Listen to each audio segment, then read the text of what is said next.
তাই গড়ছো প্রেমের বলো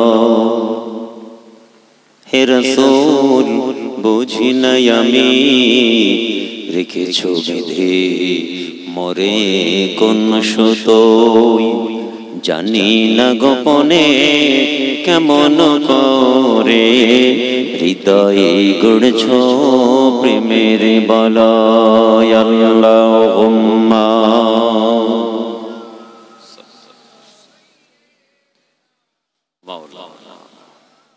মোহাব্বতের সঙ্গে পড়ুন ওয়ালা আলি সাইয়্যিদিনা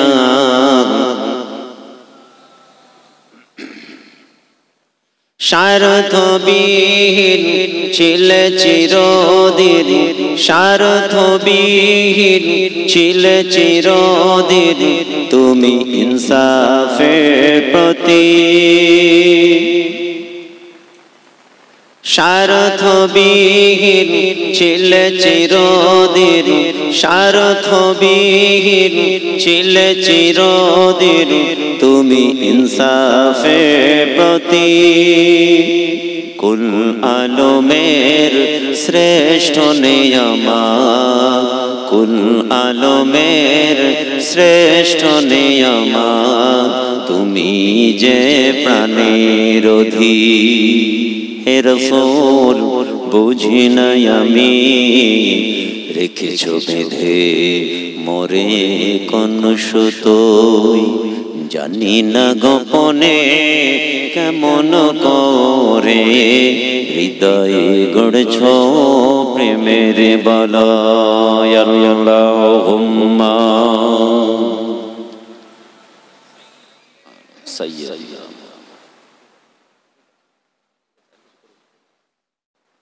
وعلى آل سيدنا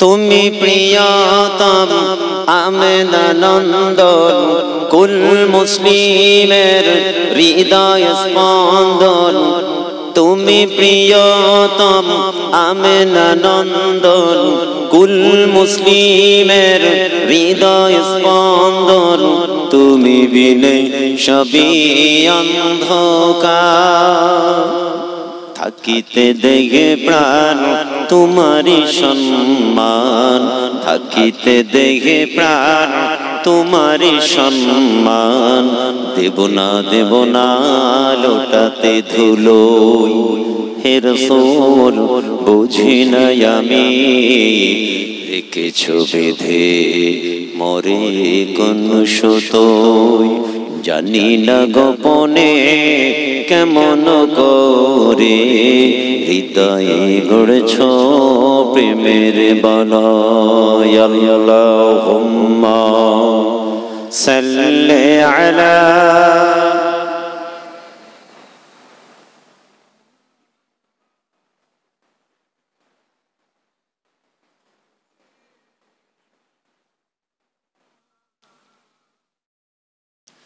दीन मिला ईमान मिला दीन मिला ईमान मिला पढ़ने के लिए कुरान मिला दीन मिला ईमान मिला पढ़ने के लिए कुरान मिला जो कुछ देने का था सब कुछ दिलवा दिया कमली वाली ने जुर जुर ला इलाहा इल्लल्लाह ला इलाहा इल्लल्लाह ला इलाहा इल्लल्लाह जोरे जोरे पढ़े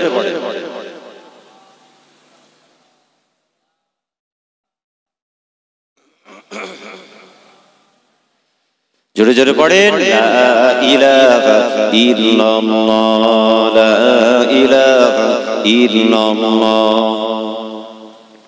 इल्लल्लाह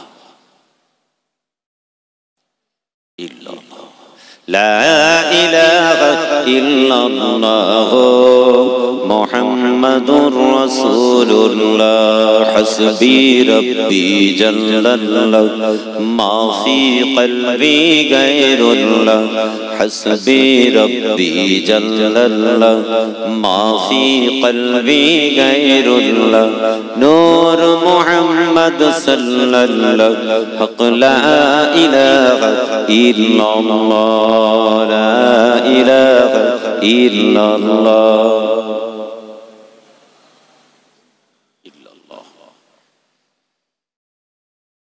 لا إله إلا الله محمد رسول الله اللهم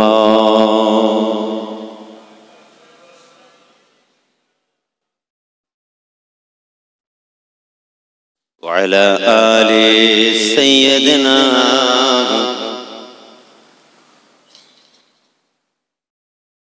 পাখির সুরে সুরে সাদাই হাওয়ার তানে তানে সাদাই পাখির সুরে সুরে সাদাই হাওয়ার তানে তানে সাদাই ওই না মেরি পাই মহিমা ওই না মেরি পাই মহিমা আল্লাহ আল্লাহ আল্লাহু নেই কে গো নেই আল্লাহ ছাড়া লা ইলাহা ইল্লাহু লা ইলাহা ইল্লাল্লাহ লা ইলাহা ইল্লাল্লাহ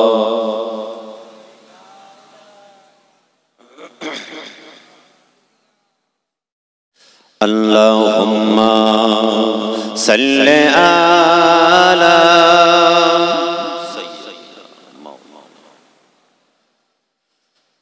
وعلى آل سيدنا وقال الله تعالى في كلام المجيد الفرقان الحميد قل إن كنتم تحبون الله فاتبعني يحببكم الله وقال الله تعالى في كلام المجيد الفرقان الحميد رب ارحمهما كما ربياني صغيرا وقال الله تعالى في كلام المجيد الفرقان الحميد كنتم خير أمة أخرجت للناس تأمرون بالمعروف وتنهون عن المنكر وقال النبي صلى الله عليه وسلم من صلى علي واحدة صلى الله عليه عشرا وقال النبي صلى الله عليه وسلم من تشبه بقوم فهو منهم وقال النبي صلى الله عليه وسلم من أحب سنتي فقد أحبني ومن أحبني كان معي في الجنة أو كما قال النبي صلى الله عليه وسلم प्यारे हाज़िरीन शुद्धि ज्ञानी गुणी अल्लाह পরহেজগার মুত্তাকি মুআজ্জাজ মুহতারাম সম্মানীয় নামাজি রোজাদার টুপি তসবিহ নামাজের মুসাল্লা দরদি আমার মুসলমান ভাই বিশেষত এলাকার বয়োজ্যেষ্ঠ মুরব্বী আমার আল্লাহওয়ালা বাবাজিরা শরিয়তের জমিনের জামাল ছেলেরা আমার সাথীরা সঙ্গীরা তরুণ যুবক জীবন আমার ভাইরা দূরদূরান্ত থেকে আগত দিগার উলামা মাদ্রিসের বিশেষ আকর্ষণ আমাদের স্নেহের আদরের ভালোবাসার কচি কচি বাচ্চারা পাশেই অবস্থিত পর্দানশীনা ধার্মিকা আলেমা হাফিজা আবিদা আমাদের বাড়ির মা ও বোনেরা বিশেষত আজকের মাহফিলের খাদেমান আয়োজক বৃন্দ কমিটির সাহেবান আমার ভাইরা আল্লাহ পাকের দরবারে লাখ লাখ শুকরিয়া আল্লাহ পাক আল্লাহ রাব্বুল আলামিন আমাদের সকলকে ভালোবেসে কবুল করেছে। আমরা তাই আজকে এই জান্নাতের বাগানে বলুন না সুবহানাল্লাহ। এই সবাই মিলে বলেন না সুবহানাল্লাহ। বড় খুশির দিন, আনন্দের দিন। তো শুরুই হয়নি, মাইকে চোখ কেটে যাচ্ছে। যাক, আপনারা শুনতে পাচ্ছেন তো? বাস বসেন। বড় আনন্দের দিন, খুশির দিন আজকে। এই আপনার এলাকায়, আপনার গ্রামে, আপনার পাড়ায় আজকে ঈদ মিলাদুন নবী জলসার মাহফিল। বড় খুশির দিন আমাদের জন্য, কুল মুমিন মুসলমান আমাদের জন্য। ফুরফুরা পীর আবু বকর সিদ্দিক রাহমাতুল্লাহ আলাইহি, আমার মুজাদ্দিদ জামানের কলিজার টুকরা, মুফতি আযম শেরে বাংলা আসাম আলা হযরত মেজলা হুজুর পীর কেবলা রাহমাতুল্লাহ আলাইহি নওরাল্লাহু মারকাদা, হুজুর কেবলা একটা কথা বলতেন, বাবা আমাদের খুশির দিন, আনন্দের দিন কিন্তু বেশি নেই। আমাদের খুশির দিন কিন্তু বেশি নেই, আমাদের আনন্দের দিন, খুশির দিন কিন্তু কয়েক। বলে তিনি কথা বলতেন, বাবা বাড়িতে বিবাহ শাদীর মজলিস যেটা আমাদের বাড়িতে হয়, ছেলে মেয়েদের বিবাহ, এটা আমাদের কিন্তু একটা খুশির দিন, তাই তো নাকি? তবে এখন যে বিবাহ হচ্ছে আমাদের বাড়িতে, আল্লাহ মাফ করেন, এই খুশির দিন নাকি করুণ দিন আল্লাহ পাকে পাবে, তাই তো নাকি? বলেন, গান বাজনা, বক্স, নাচ গান সব চলছে। যেটা শরীয়তের অবজেকশন আছে, ওই বিবাহ মজলিসটা শরীয়ত সম্মত নয়। হুজুর কেবল আরেকটা বললেন, খুশির দিন ঈদুল ফিতর এবং ঈদুল আযহা, এই দুই ঈদের দিন আমাদের জন্য, অর্থাৎ মুমিন মুসলমান আমাদের জন্য খুশির দিন। 3 নম্বর হুজুর আরেকটা খুশির কথা বললেন, যেটা হলো এই আজকের জান্নাতের বাগান, বেহেশতের বাগান, ঈদ মিলাদুন নবী রাসূলুল্লাহর মহব্বতে, ভালোবাসায় আমরা যে জান্নাতের বাগান কায়েম করি, এটাও একটা খুশির দিন। যদি বলুন না সুবহানাল্লাহ। একটু সবাই মিলে বললেন না সুবহানাল্লাহ। ঠান্ডা কি খুব লাগছে? আমি জ্যাকেট সব খুলছি একটা করে। অলরেডি মনে হচ্ছে গরম পড়ে গেছে, তা আওয়াজ নেই। বিশেষ করে ভাঙড় এলাকার মাটিতে আওয়াজ থাকবে না, কি করে হয়? একটু জোরে তাকবীর দেন, নারে তাকবীর। সবাই মিলে উচ্চ আওয়াজে নারে তাকবীর। সিলসিলায়ে হক মুজাদ্দিদুজ জামান, সিলসিলায়ে হক মুজাদ্দিদুজ জামান, বাৎসরিক ঈদ মিলাদুন নবী জলসা, নারে তাকবীর। খুব সংক্ষেপে একটা বিষয় আলোচনা করব। আপনার এলাকায় কম বেশি আসা যাওয়া আছে, আল্লাহ পাকের মর্জি, আমার রাসূলের কদম মুবারকের ওসিলা, আবার আল্লাহ পাক আপনার এলাকায় পাঠিয়েছেন। সংক্ষিপ্ত কিছু আলোচনা করব। শরীর এমনি আমার ভালো না, আজ কিছু কম বেশি 700 কিলোমিটার জার্কিং করে এসেছি। আমি ছিলাম ভারতের বাইরে, তো যে জায়গায় ছিলাম আপনার বর্ডার থেকে প্রায় 500 প্লাস 530-35 কিলোমিটার দূরে ছিলাম। ওখানে মাহফিল প্রোগ্রাম করেছি, রাত্রে সকালে রেস্ট হয়নি, বর্ডার ক্রস করেছি 2:30টা, এসে বাড়িতে একটু রেস্ট হয়েছে, আবার চলে এসেছি। কিন্তু আপনারা যদি সজাগ থাকেন তাহলে ইনশাআল্লাহ 2-4 কথা আলোচনা হবে। কি সজাগ আছেন তো? সবাই আছেন? দেখবো নাকি পরীক্ষা করে? এই কোচিরা খুব হাসছে, একটু পরীক্ষা করে দেখবো। খুব সংক্ষেপে একটা ছোট্ট বিষয় আলোচনা করব। আল্লাহ রাব্বুল আলামিন কোরআনের এক জায়গায় আমাদের সম্পর্কে একটা কথা বলেছেন। সারা বিশ্বের মুমিন মুসলমান আমাদের জন্য, নবীর উম্মত উম্মতিদের উদ্দেশ্যে আল্লাহ পাক আমাদের একটা শিক্ষা, একটা বার্তা, একটা এডুকেশন আমাদের জন্য রেখে গেলেন নবীর মাধ্যমে। এই মাস, পবিত্র মাস, কিছু কম বেশি আপনাদের আমাদের সবার জানা। এই মাসে আল্লাহ পাক আমার রাসূলকে মেরাজের সেই মূল্যবান পবিত্র রজনীতে মেরাজ ভ্রমণ করিয়েছিলেন, জান্নাত জাহান্নামা দেখিয়েছিলেন। আল্লাহ পাক সমস্ত নবীদের ইমাম করে আমার রাসূলকে ইমামতির জায়গায় দাঁড় করিয়ে পেছনে সমস্ত নবী আলাইহিমুস সালাম আজমাইনদেরকে দাঁড় করিয়ে ইমামতি করিয়েছিলেন। আমার আল্লাহর সঙ্গে আমার রাসূলের দিদার হয়েছিল। জোরে বলেন।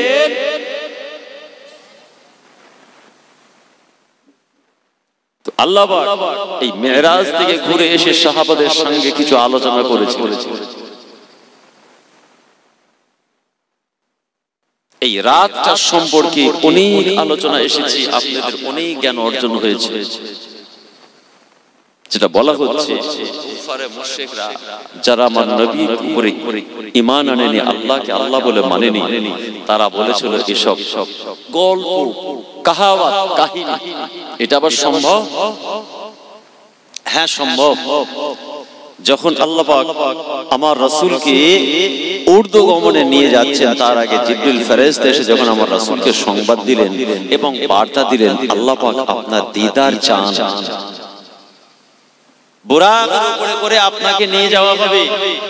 তো রাসূল আমার রাসূলের রওনা হওয়া এবং ফিরে আসা পর্যন্ত বলা হচ্ছে টোটাল জমিন আসমান পাহাড় পর্বত নদী নালা খাল বিলের যার ওসিলায় আল্লাহ বানিয়েছেন আমার রাসূল হাবিবে লবিবে তাবিব জনাবে মুহাম্মদ রাসূলুল্লাহ সাল্লাল্লাহু আলাইহি ওয়াসাল্লাম।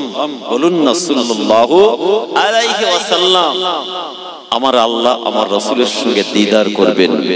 এবং কতটা আমার আল্লাহ আমার রাসূল কাছে ছিলেন, কোরআন পাকের আয়াত কাবা কাউসাইন, একটা ধনুকের দুটো মাথা যেমন হয়, তীর ধনুক দেখেছেন তো, তীর ধনুক, তো ধনুকের মাথাটা যেমন কাছাকাছি হয়, আল্লাহ এবং আমার রাসূল এতটাই কাছাকাছি হয়েছিলেন। যদি বলুন সুবহানাল্লাহ। এবং সারা বিশ্বকে স্তব্ধ করে দেওয়া হয়েছিল। স্তব্ধ, হাওয়া দাঁড়িয়ে গিয়েছিল, বাতাস দাঁড়িয়ে গিয়েছিল, গাছপালা তরুলতা যে অবস্থায় ছিল স্তব্ধ।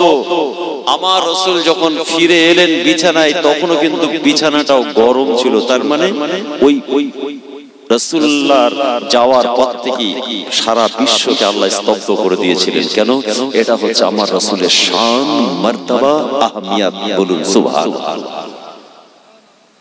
এটা জাহেল, মূর্খ, অজ্ঞ, বেঈমান, মুশরিক, কাফের ওদের হেড অফিসে ঢুকবে না, এটা আবার কেমন করে সম্ভব? ওদের ক্ষুদ্র জ্ঞানে ওরা কিন্তু ধরতে পারবে এটা কি করে সম্ভব। কিন্তু আমরা ইমানদার মুমিন মুসলমান আমরা জানি কি করে সম্ভব।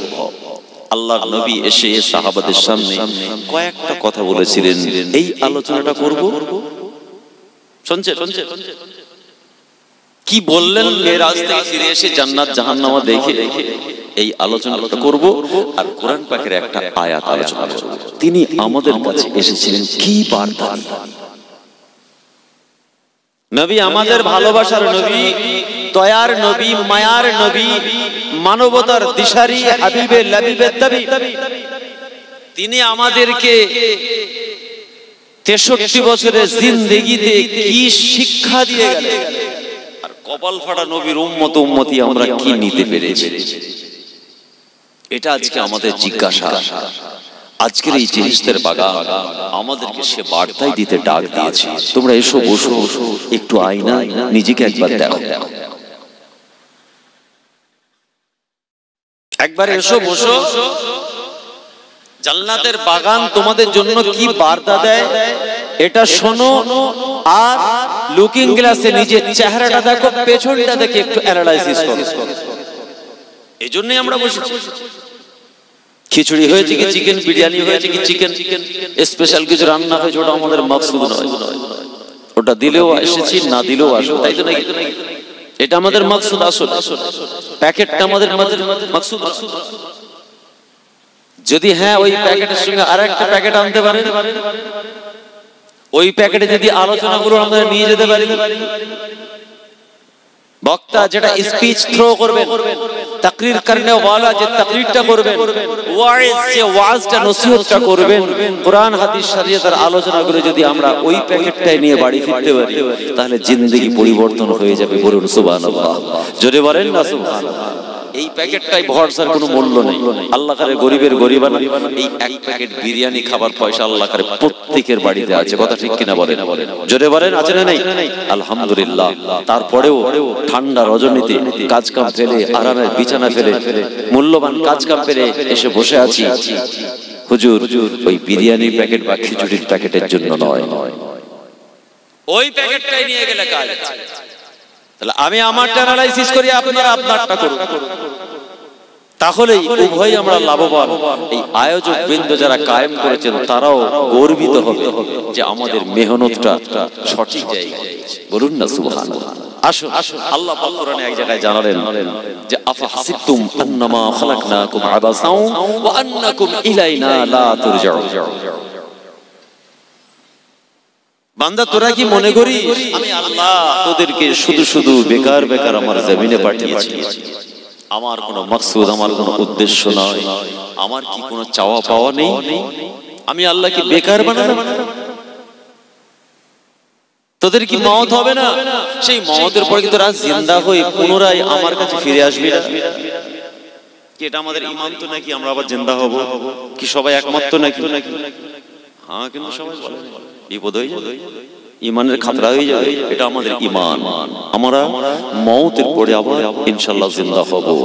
ওয়াল ইয়াউমিল আখিরি ওয়াল কদরি খাইরিহি ওয়া শাররিহি মিনাল্লাহি তাআলা। এই বলছি এবার ওয়াল বাসে বাদা, আবার আমাদের উঠানো হবে মওতের পরে, মৃত্যুর পর। এটা আমাদের ঈমান, এটা আমাদের বিশ্বাস। এটা কমজোরি থাকলে ঈমানের কমজোরি।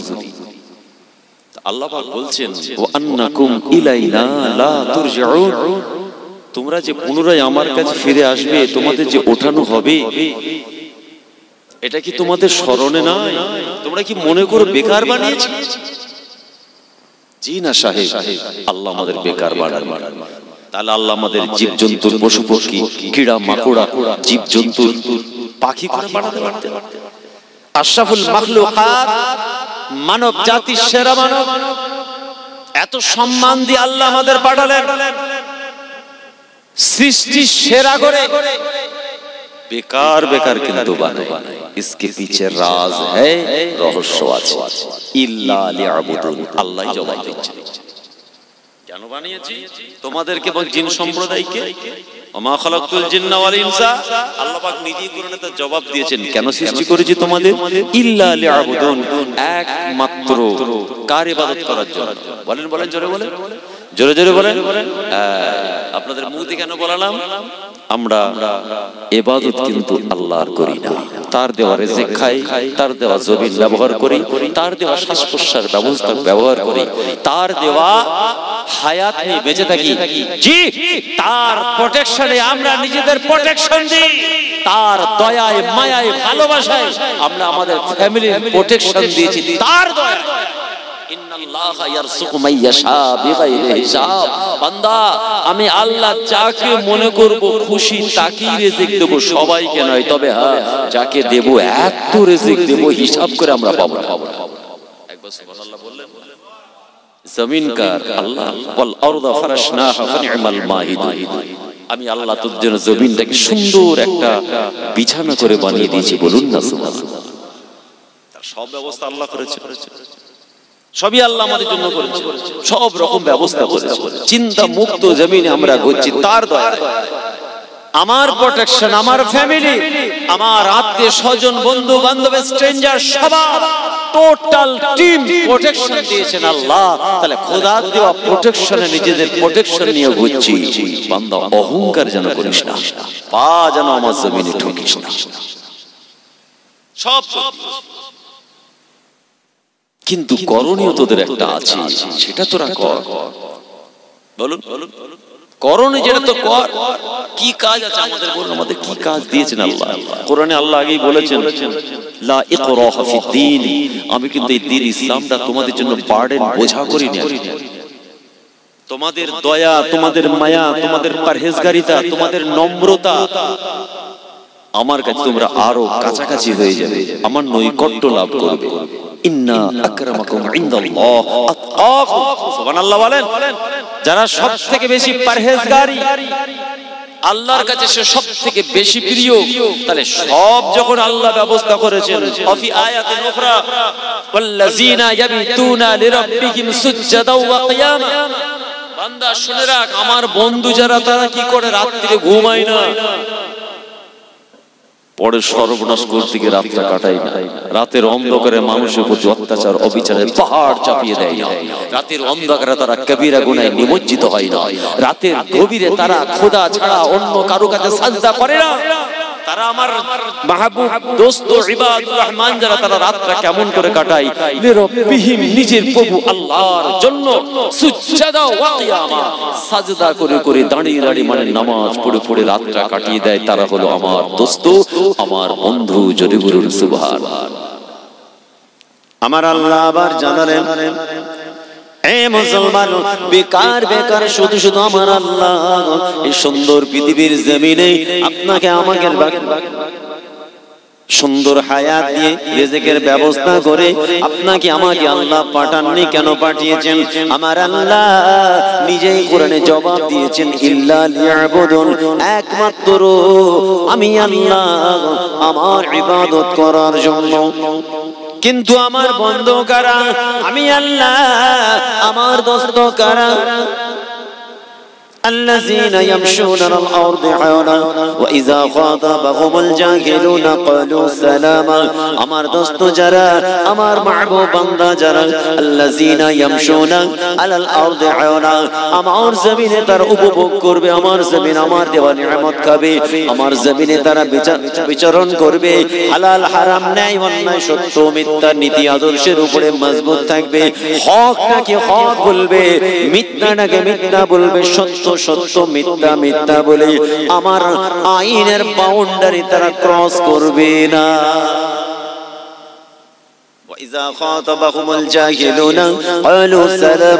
জনগণ যদি আমার বন্ধুদের সাথে খারাপ আচরণ যদি করে, তারা কিন্তু খারাপ ব্যবহার করবে না, সালামতি শান্তি মিষ্টি আদবের সঙ্গে তারা ব্যবহার করবে। আল্লাহ এরা হচ্ছে ইবাদুর রহমান। কিন্তু বড় দুঃখের সঙ্গে বলতে হয়, আল্লাহর জমিন ব্যবহার করে আল্লাহর জমিনের আইন মানে না, কোরআনের আইন মানে না, রাসূলুল্লাহর হাদিস মানে না, আল্লাহর দেওয়া সংবিধান ইসলাম দিন শরিয়তের কনস্টিটিউশন আমরা আল্লাহর জমিনে মানি না। অ্যাজ এ ইন্ডিয়ান হিসেবে আপনাকে সংবিধান মানতে হবে। আমরা ভারতীয় নাকি? এদিকে তাকান, আমরা সবাই ভারতীয় তো, পাকিস্তানি নাকি? আমরা কি? ফেতনা বহুত চলছে, ঠিক করো, আমরা ভারতীয় তো নাকি? ভারতীয়। তাহলে আমাদের একটা সংবিধান কনস্টিটিউশন আছে তো, আছে না? এই দেশে বাঁচতে গেলে দেশের আইন মানতে হবে, এই কাজ করতে পারবে, এই কাজ করতে পারবে না, এটা ইন্ডিয়ান কনস্টিটিউশন। অন্য দেশের তাদের আইন আছে, তাই তো?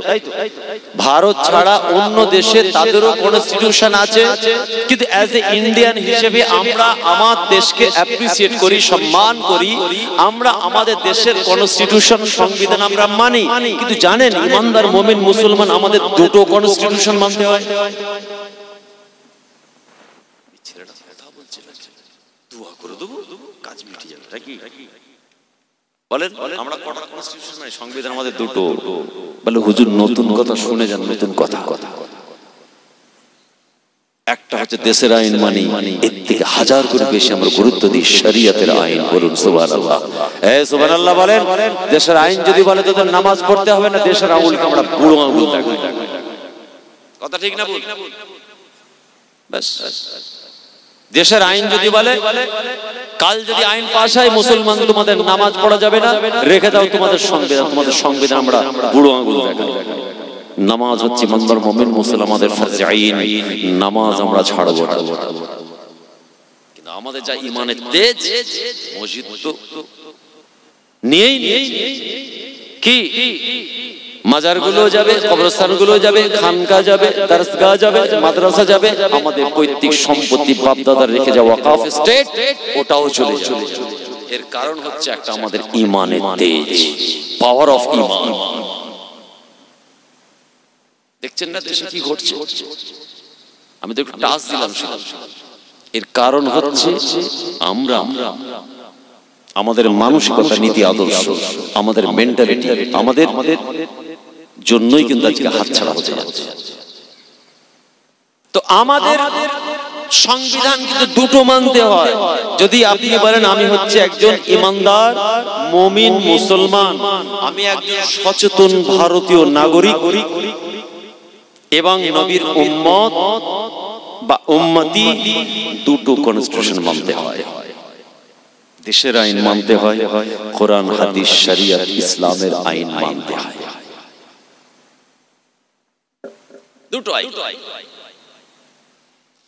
কিন্তু আল্লাহ পাক কেন জানালেন? ওই কোরআনের মধ্যে আল্লাহ পাক আপনার আমার জন্য কি বার্তা দিলেন? কুনতুম খায়রা উম্মাতিন উখরিজাত লিন-নাস তা'মুরুনা বিল মা'রুফ ওয়া তানহাউনা আনিল মুনকার। হে মুসলমান, আল্লাহ তো আমাদের কোরআনে কত সম্মান দিয়েছেন, নবীর উম্মত হিসেবে আল্লাহ পাক আমাদের উচ্চ মাকাম দিয়েছেন, সম্মানের উচ্চ আসনে বসিয়েছেন। আমার আল্লাহ আবার কোরআনের মাধ্যমে আমাদের সম্মান দিলেন। কে দিয়েছে সম্মান? আল্লাহ। কোন মানুষ আমাদের সম্মান দেয় না। মানুষের সম্মান দেওয়ার আগে আল্লাহ কোরআনের মাধ্যমে আমাদের সম্মান। কুনতুম খায়রা উম্মাতিন উখরিজাত লিন-নাস। আমি আল্লাহ বলছি তোমরা হলে কেমন উম্মত? সবথেকে ভালো উম্মত মানুষের মধ্যে থেকে আল্লাহ রাব্বুল আলামিন আপনাকে আমাকে ইমানদার মুমিন মুসলমানকে নবীর উম্মত উম্মতিদেরকে স্পেসিফাই করছেন, আলাদা করে দিলেন। অন্য ধর্ম বর্ণ এক্স ওয়াই জেড বহু ধর্ম আছে, ভাষা জাত আছে, সবার মধ্য থেকে আল্লাহ পাক আল্লাহ রাব্বুল আলামিন আমার রাসূলের উম্মত উম্মতিদেরকে আল্লাহ আলাদা করে দিলেন। কুনতুম খায়রা উম্মাহ। সুবহানাল্লাহ। এই জোরে বলেন না সুবহানাল্লাহ। এক্স ওয়াই জেড অনেক ধর্ম ভাষা সব আছে তো নাকি? মুসলিম ছাড়া আছে তো? তাদের থেকে আল্লাহ আলাদা করে দিয়েছেন আমাদের। কুনতুম খায়রা উম্মাতিন উখরিজাত লিন-নাস। সমস্ত ধর্ম বর্ণ জাত ভাষা কালার ক্লাসিফিকেশন যাই আমি আল্লাহ তাদের থেকে তোমাদেরকে ভালো উম্মত বলে আলাদা করে দিলাম। এরপরে আল্লাহ পাক আবার কোরআনে বলছেন তা'মুরুনা বিল মা'রুফ ওয়া তানহাউনা আনিল মুনকার। মানুষকে ভালো কাজের আদেশ দেন, ভুল করলে বাধা দেন। এই আয়াতটার আলোচনা করব বলেছি। মুফাসসিরিন ইকরাম হুজুর হযরতরা তারা সুন্দরের ব্যাখ্যা দিয়েছেন। একজন প্রকৃত খাঁটি ইমানদার মুমিন মুসলমানের দুটো চরিত্র হবে। কটা বলেন? কটা? দুটো। একটা হলো সর্বদা মানুষকে ভালো কাজের আদেশ দেবে। সে বলবে না কারো বাড়িটা ভেঙে উড়িয়ে দেবে, বলবে না ওখানটা বোমাবাজি করে। যদি মুসলমানের মুসলমানিত্ব বিরাজ করে, যদি মুসলমানের রক্ত তার গায়ে থাকে, স্বজ্ঞানে স্ব ইচ্ছায় কোনদিন মুসলমান আর একটা মুসলমানের উপরে অত্যাচার করার হুকুম দিতে পারে না। আর ঠিক তারপরে আল্লাহ আবার বললেন অতানহাউনা আনিল মুনকার। যদি মুসলমানের মুসলমানিত্ব তোমার মধ্যে থাকে, সামনে অন্যায় হলে প্রতিবাদ করো, প্রোটেস্ট করো। না ওটা আমার চাচতো ভাই, মামাতো ভাই, খালাতো ভাই, ওটা আমার দেশের ভাই, ওখানটা মুচকে গেলেন ফেরেশতা কিন্তু কবরে ছাড়বে না। ওটা আমার নিজের লোক, ওটা আমার ভাঙড়ের মানুষ, যার বিচার হচ্ছে অন্য এই জায়গায়, ওটা কিন্তু হবে না। তাহলে আপনি ইসলামের সঙ্গে গাদ্দারি করলেন, কোরআনের আইনের উপরে কলম চালালেন, রাসূলুল্লাহর নীতি আদর্শের খেলাফত। পরিষ্কার এই দুটো চরিত্র আমাদের কিন্তু বড় অভাব। চোখের সামনে অন্যায় দেখলে আমরা বলতেও জানি না, প্রোটেস্ট করতে চাই না, আর মানুষকে ভালো কাজের আদেশ দিই না। উল্টোটা, একটা মানুষ ভালো কাজ করছে বাধা দিই। বলুন কোরআনে আল্লাহ কি বললেন? তোমাদের চরিত্র কেমন হবে? দুটো। তোমরা সবথেকে ভালো উম্মত মানুষের মধ্য থেকে, তোমরা মানুষকে ভালো কাজের আদেশ দেবে। নামাজটা পড়ো, রোজাটা রাখো, হারাম খেও না, গ্রামে দ্বন্দ্ব করো না, সন্ত্রাসী করো না, স্ত্রীর প্রতি অবিচার করো না, বাপ মাকে মেরো না, ইতিমের নিয়ে নিও না। এটা আমাদের চরিত্র হবে, আর এটাও আমাদের চরিত্র হবে। ভাই দাঁড়িয়ে পেচ্ছাপ করো না, বসো না হুজুর, ওটাও আর কি করে বলা যায়, পেস্টিজ চলে যাবে। তুমি ভাই প্রকাশ্যে সুদের ব্যবসা করো না, করতে পারো না। তুমি আমার গ্রামের ছেলে, তুমি সুদ খাবে মানে বলে হুজুর যে বলবে সেও তো ভিতর ভিতর খেয়ে বসে আছে। তুমি আমার গ্রামের ছেলে, মসজিদ না মানে এই কথাগুলো কি নতুন লাগছে না? একটু নতুন লাগছে না? তুমি আমার গ্রামের ছেলে, তুমি নিজের স্ত্রীকে মেরে বাড়িতে তাড়িয়ে মানে এখানে কই আমাদের ইউনিটি নেই তো? এই জায়গায় তো আমরা সব মুসলমান ইমানদারের পরিচয় নিয়ে এক প্ল্যাটফর্মে আসতে পারছি না তো, যে আমার গ্রামের ছেলেটা চড়া হারে সুদের ব্যবসা করতে, ব্যবসাটা বন্ধ করি। একজন হালাল কামাই করছে, মাথার ঘাম পায়ে ফেলে, সোর্স অফ ইনকাম হালাল, শুধু শুধু দোকানটা ভেঙে দিলে গুন্ডাগিরি মস্তানি হচ্ছে খোদার জমিনে। তোমার থেকে বড় বড় দাদা গুন্ডা ছিল, খোদা তাদেরকে ধ্বংস করে দিয়েছে। কাদেরকে? আবু জেহেল, আবু লাহাব, উতবা, উতাইবা, শাইবা, হারুন। এই এনারা কি কম মস্তান ছিল নাকি? টপ র্যাঙ্কের গুন্ডা ছিল। ফেরাউন, তুমি ফেরাউনের থেকে বড় নাকি? আল্লাহ তাদেরকে ধ্বংস করে দিয়েছে। কেন? ওরা আল্লাহর জমিন ব্যবহার করেছে, আল্লাহর আইন মানে না। আর আপনি উম্মতে মুহাম্মাদি আল্লাহর জমিন ব্যবহার করবেন, আল্লাহর আইন মানবেন না, আপনাকে আল্লাহ ঠান্ডা করে দেবে। আজ না হয় কাল, কিচ্ছু এত সস্তা নেই এই জায়গায়। নট কম্প্রোমাইজ, এটা আমাদের ঈমানের বিষয়, আকীদার বিষয়। ইসলাম তোমাকে স্বাধীনতা দিয়েছে, অতটা স্বাধীনতা দেয়নি যেখানে তুমি নিজের কলম চালাবে। কথা ঠিক কিনা বলেন? বলেন হক কথাটা বলতে হবে, তাতে দুগা মার খাবেন, মার খেয়েও নিজে মানে কি সেলফ স্যাটিসফ্যাকশন থাকবে। আমি হক কথা বলে মার খেয়ে এসেছি, বলুন না সুবহানাল্লাহ। যে আমি একটা সঠিক কথা বলি, যে মানুষ আমাকে গালাগালি দিচ্ছে, আলহামদুলিল্লাহ, ওদের গালাগালি এটা আমার জন্য নিয়ামত, দোয়া হয়ে গেছে। আর যদি মিথ্যা বলতে গিয়ে মার খেয়ে আসতে হয়, সারা জীবন মনে হবে যে মারও খেলাম আবার মিথ্যাও। আজকে সমাজে দুটো আইন আমরা চালু করি, বেশি নাই, দুটো জিনিস। আসুন না চালু, এটা আমাদের। আল্লাহ রাসূলের দরবারে একজন সাহাবী এলেন। কে সাহাবীটাকে নাম কি তার? হে মুসলমান, সেই সাহাবী কে ছিলেন? মুহাজির নয়, তিনি ছিলেন আনসারী সাহাবী। আল্লাহ রাসূলের দরবারে শাহাদাত বাড়িয়ে দিয়েছেন। ইয়া রাসূলুল্লাহ, ইয়া হাবিবাল্লাহ, হুজুর আমি বড় গরীব, আমি বড় অসহায়, আমি বড় পেরেশানির মধ্যে আছি হুজুর, আপনার দরবার এলাম হুজুর, আমাকে কিছু সাহায্য করুন। আল্লাহর নবীর সঙ্গে কারা ছিলেন? আল্লাহর নবীর সাহাবীরা ছিলেন। সবাই দেখছেন, একজন সাহাবী এসে হাত বাড়িয়ে দিয়েছেন। ইয়া রাসূলুল্লাহ, ইয়া হাবিবাল্লাহ, আমি বড় অসহায়, আমি বড় কমজোর, বড় দুর্বল, আমি একজন সাইল হুজুর, আপনার দরবারে এলাম হুজুর, কিছু সাহায্য করুন। হে মুসলমান, আল্লাহর নবী 1500 বছর আগে সেই মজলিসে যে শিক্ষাটা দিলেন, ওই শিক্ষাটা স্টিল নাও আজ পর্যন্ত আমাদের জন্য শিক্ষা। শুধু তাই নয়, সুবি কিয়ামত পর্যন্ত আমাদের জন্য হলো শিক্ষা। যে ঘটনাটা ঘটতে চলেছে, নবী আমাদের জন্য ঘটালেন আল্লাহর হুকুমে। আজকেও আমরা শিক্ষা নেব, আর সুবি কিয়ামত পর্যন্ত আমাদের শিক্ষা। আল্লাহর নবী তাকে অর্থ দিলেন না, কোন টাকা পয়সা ধন দৌলত দিলেন না। আল্লাহর নবী তার জবাব দিলেন, আমা ফি বাইতিকা শাইউন, আয়ামা সাবা, যাও বাবা, তোমার বাড়িতে কি কিছু আছে নিয়ে আসো। আল্লাহর নবী সাহাবীরা পরেশান হয়ে গেলেন, কি ব্যাপার? আল্লাহর রাসূল অবাক হয়ে গেলেন, কি কিসের জন্য সাহাবারা অবাক হয়ে গেলেন। নবী কিছু অর্থ দিলেন না, কিছু সহযোগিতা করলেন না। আল্লাহর নবী তাকে ঘুরিয়ে বললেন, আমা ফি বাইতিকা, তোমার বাড়িতে কি আছে নিয়ে এসো।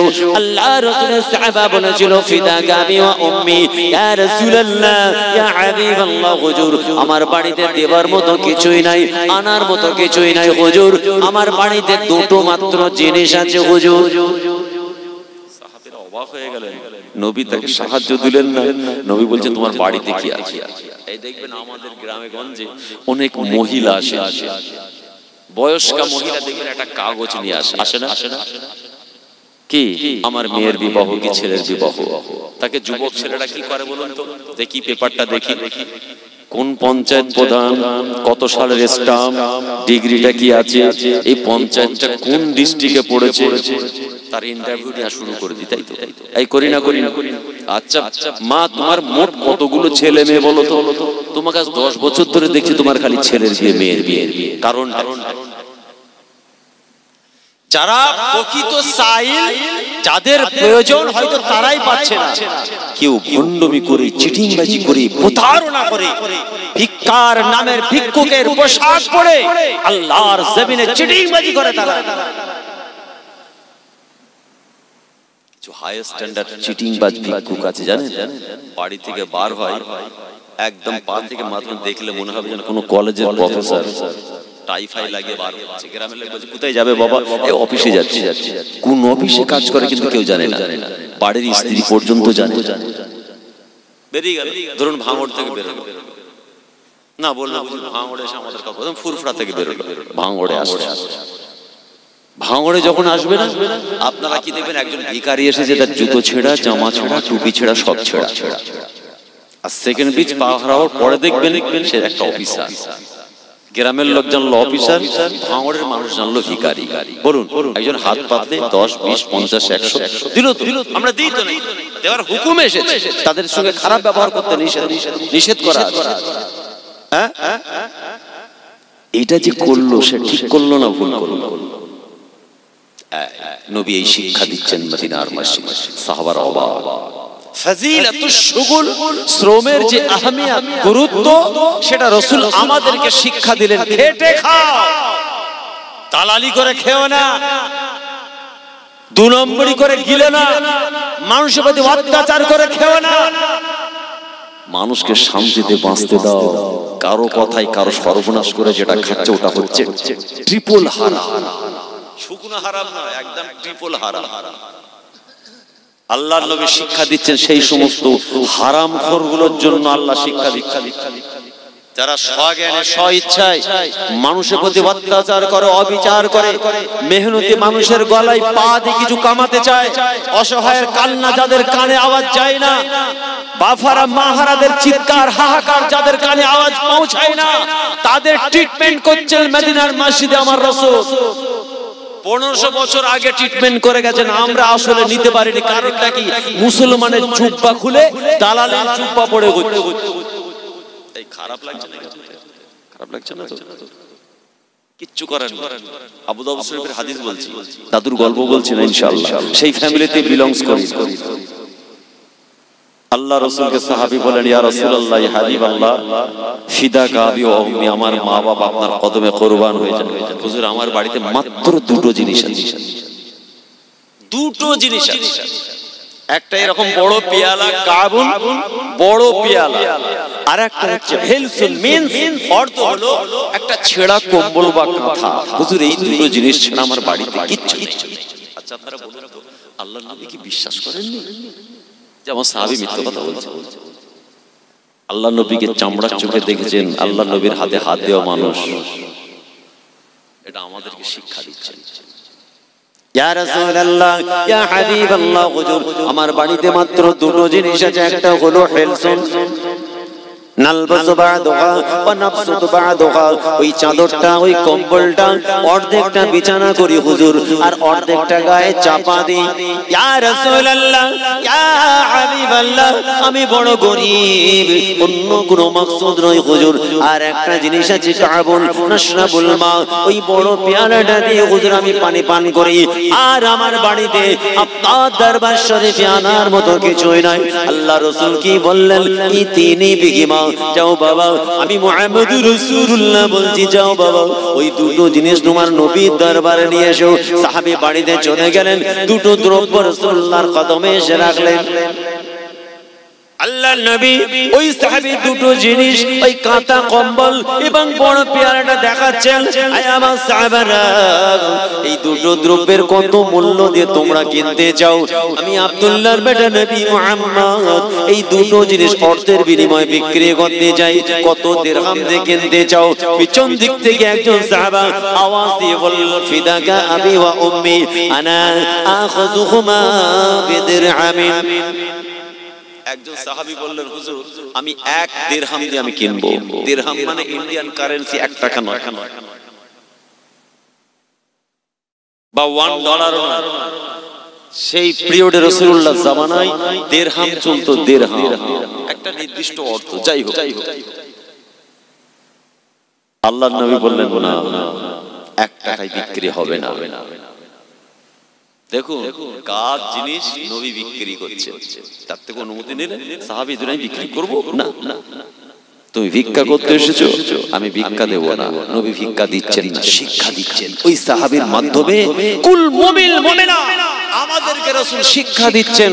একটা যুবক সে কিভাবে তার সোর্স অফ ইনকাম কেমন হবে, কোন পথে গিয়ে তার ইনকামটা বৈধ, কোন পথে ইনকামটা অবৈধ।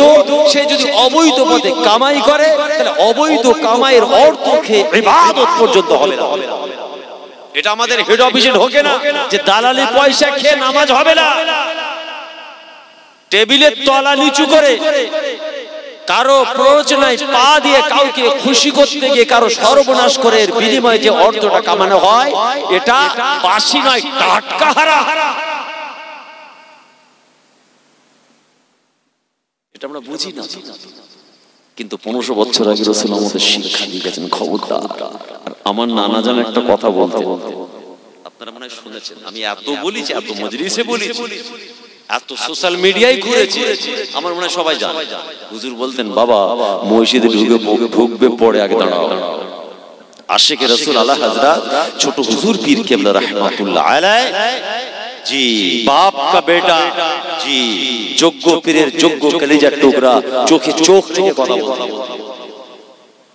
চোখে চোখ রেখে কে মুচকাবে কে ভাঙবে কোন দিকে তাকাতেন না।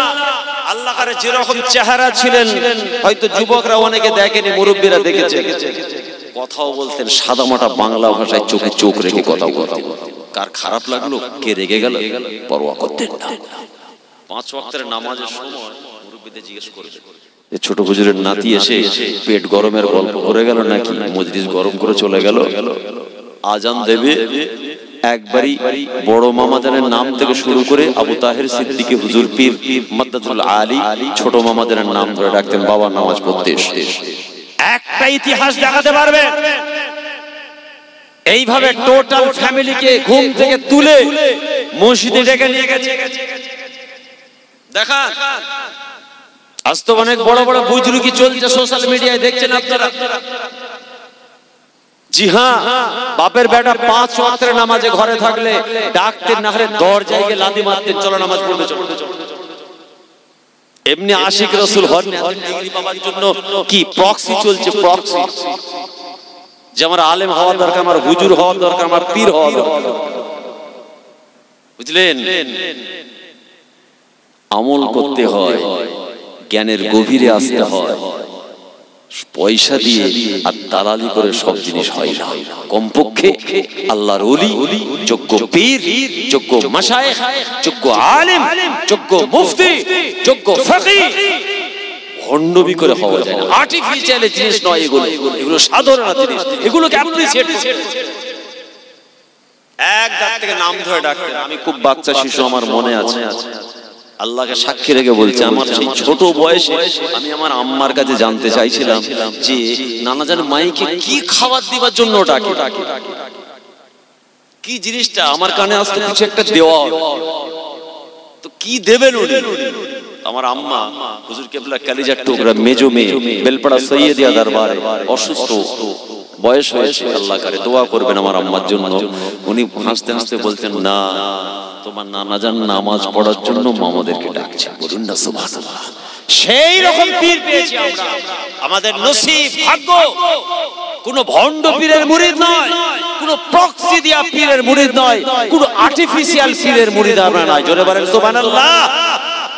এখন তো ফেরি চলছে বাজারে, তাই তো নাকি? বাপ রে বাপ, কি না চলছে। হুজুর কেবলা বলতেন, বাবা মসজিদে পড়ে ঢুকবে আগে হালাল খাও বাবা, হালাল খাও, হালাল খাও। আমি জুলফিকার আগে বলে গেলাম, বাবা যদি তুমি হালাল খাও তোমার রক্তটাও হবে হালাল, তোমার শরীরের শক্তি পাওয়ারটা হবে হালাল। শুধু তাই নয়, তোমার শরীরের গোশতটা হবে হালাল। তুমি হালাল শক্তি, হালাল গোশত, হালাল খুন দিয়ে যখন, শক্তি দিয়ে, গোশত দিয়ে যখন আল্লাহর ঘরে গিয়ে সাজদা করবে, আল্লাহ পাক তোমার নামাজ কবুল করে নেবে। হুজুর আবার বলতেন, বাবা যদি তুমি হারাম খাও তোমার শরীরের শক্তিটা হবে হারাম, গোশতটা হবে হারাম, তোমার শরীরের খুনটা হবে হারাম। হারাম শক্তি, হারাম খুন, হারাম গোশত দিয়ে যদি আল্লাহর ঘরে যদি নামাজের মুসল্লায় দাঁড়িয়ে যাও, না বাবা না, তোমার সাজদা খোদার ঘরে কবুল হবে না।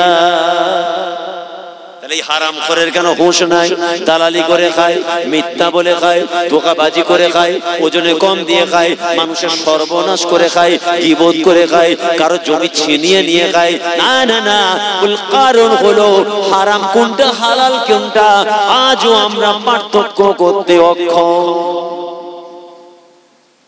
লাট কামিয়ে ঢুকছে রাত 12টায়, কি করে ফিরলে বাবা? না এর বাঁশ ওদিকে, ওর বাঁশ ওদিকে, ইধার কা উধার, ইধার কা উধার। মানে ওটা কে ঢুকলো ঘরে? পাক্কা হারামখোর ঢুকলো। খারাপ লাগছে না আপনাদের শুনতে? খারাপ লাগছে না? একটু খারাপ লাগছে না? আরে আপনাদের খারাপ না লাগলে আমি মাইকে বলছি আমার খারাপ লাগছে। তাহলে যে হারামখোর আজও খাচ্ছে, আজও ওজনে কম দিচ্ছে, আরো সগানে প্ল্যান প্রোগ্রাম করে হারাম গিলছে, তাহলে সেই হারামখোরের লজ্জা হলো না? জি আল্লাহ নবী তার ট্রিটমেন্ট করছেন যে আমার উম্মত যেন ওই হারামখোরের দলে না চলে যায়। কত মূল্য দেবে? একজন সাহাবী পিছন থেকে বললেন, আনা আখুযুহুমা বিদিরহামিন ইয়া রাসূলুল্লাহ ফিদাকা আবি ওয়া উম্মি।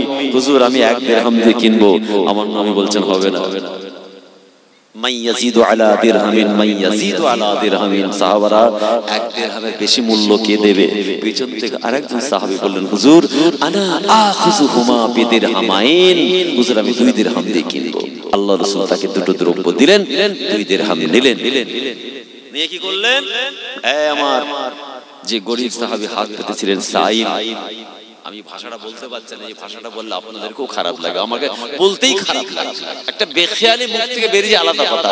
আমি আল্লাহ নবীর একজন সাহাবীর নামের আগে ওই শব্দটা আমি কি করে বলি? যিনি হাতটা পেতেছিলেন, বলুন এই সাইল বলছে আপনাদের শুনতেও ভালো লাগছে, আমাকে বলতেও ভালো লাগছে। তাহলে আমি একজন আলেম, একজন মুফতি, একজন জাননেওয়ালা যদি, তাহলে সেই সাহাবী বা কোন নবীর আগে ওই রকম জঘন্য ভাষা বলি? আমার তো নিজের পায়ে তো নিজের গালে মারা দরকার। হ্যাঁ, ইলম শিক্ষা করে লাভটা কি হলো? বলুন। এই বাংলাদেশে ছিলাম আমি, বাংলাদেশে একটা প্রভাবশালী বক্তা কি বলছে জানেন? কাউবয় শুনেছেন আপনারা নিশ্চয়? কাউবয় মানে, কাউ মানে কি বলে? গরু। বয় মানে যিনি, নাউজুবিল্লাহ, গরু চড়ান রাখা। আরে আমার রাসূলকে বলছে কাউবয়, নাউজুবিল্লাহ বলে। একজনের জুবান না বন্ধ থেকে আল্লাহ নারাজ হয়ে যাবে যদি আমার কথার শুনে আপনারা কেউ খুশি হয়ে যান। আল্লাহ মাফ করেন। কাউবয় লাভটা কি হলো? তার 16, 18, 20 বছর, আমরা আফসাল থেকে টাইটেল পাস করেছি, প্রায় 16 থেকে 18 বছর যে চেয়ারে বসে পশ্চাৎ দেশ আমাদের লাল হয়ে গেছে 18 থেকে 20 বছর। লাভটা কি হলো? জিরো। সেও তো বড় আলেম, বড় জ্ঞানী, দিকপাল, তার এলেমকে, তার শিক্ষাকে আমি সম্মান করি, তুমি বলছোটা কি? আবার কি বলছে? খাদিজাতুল কুবরা সেক্রেটারি।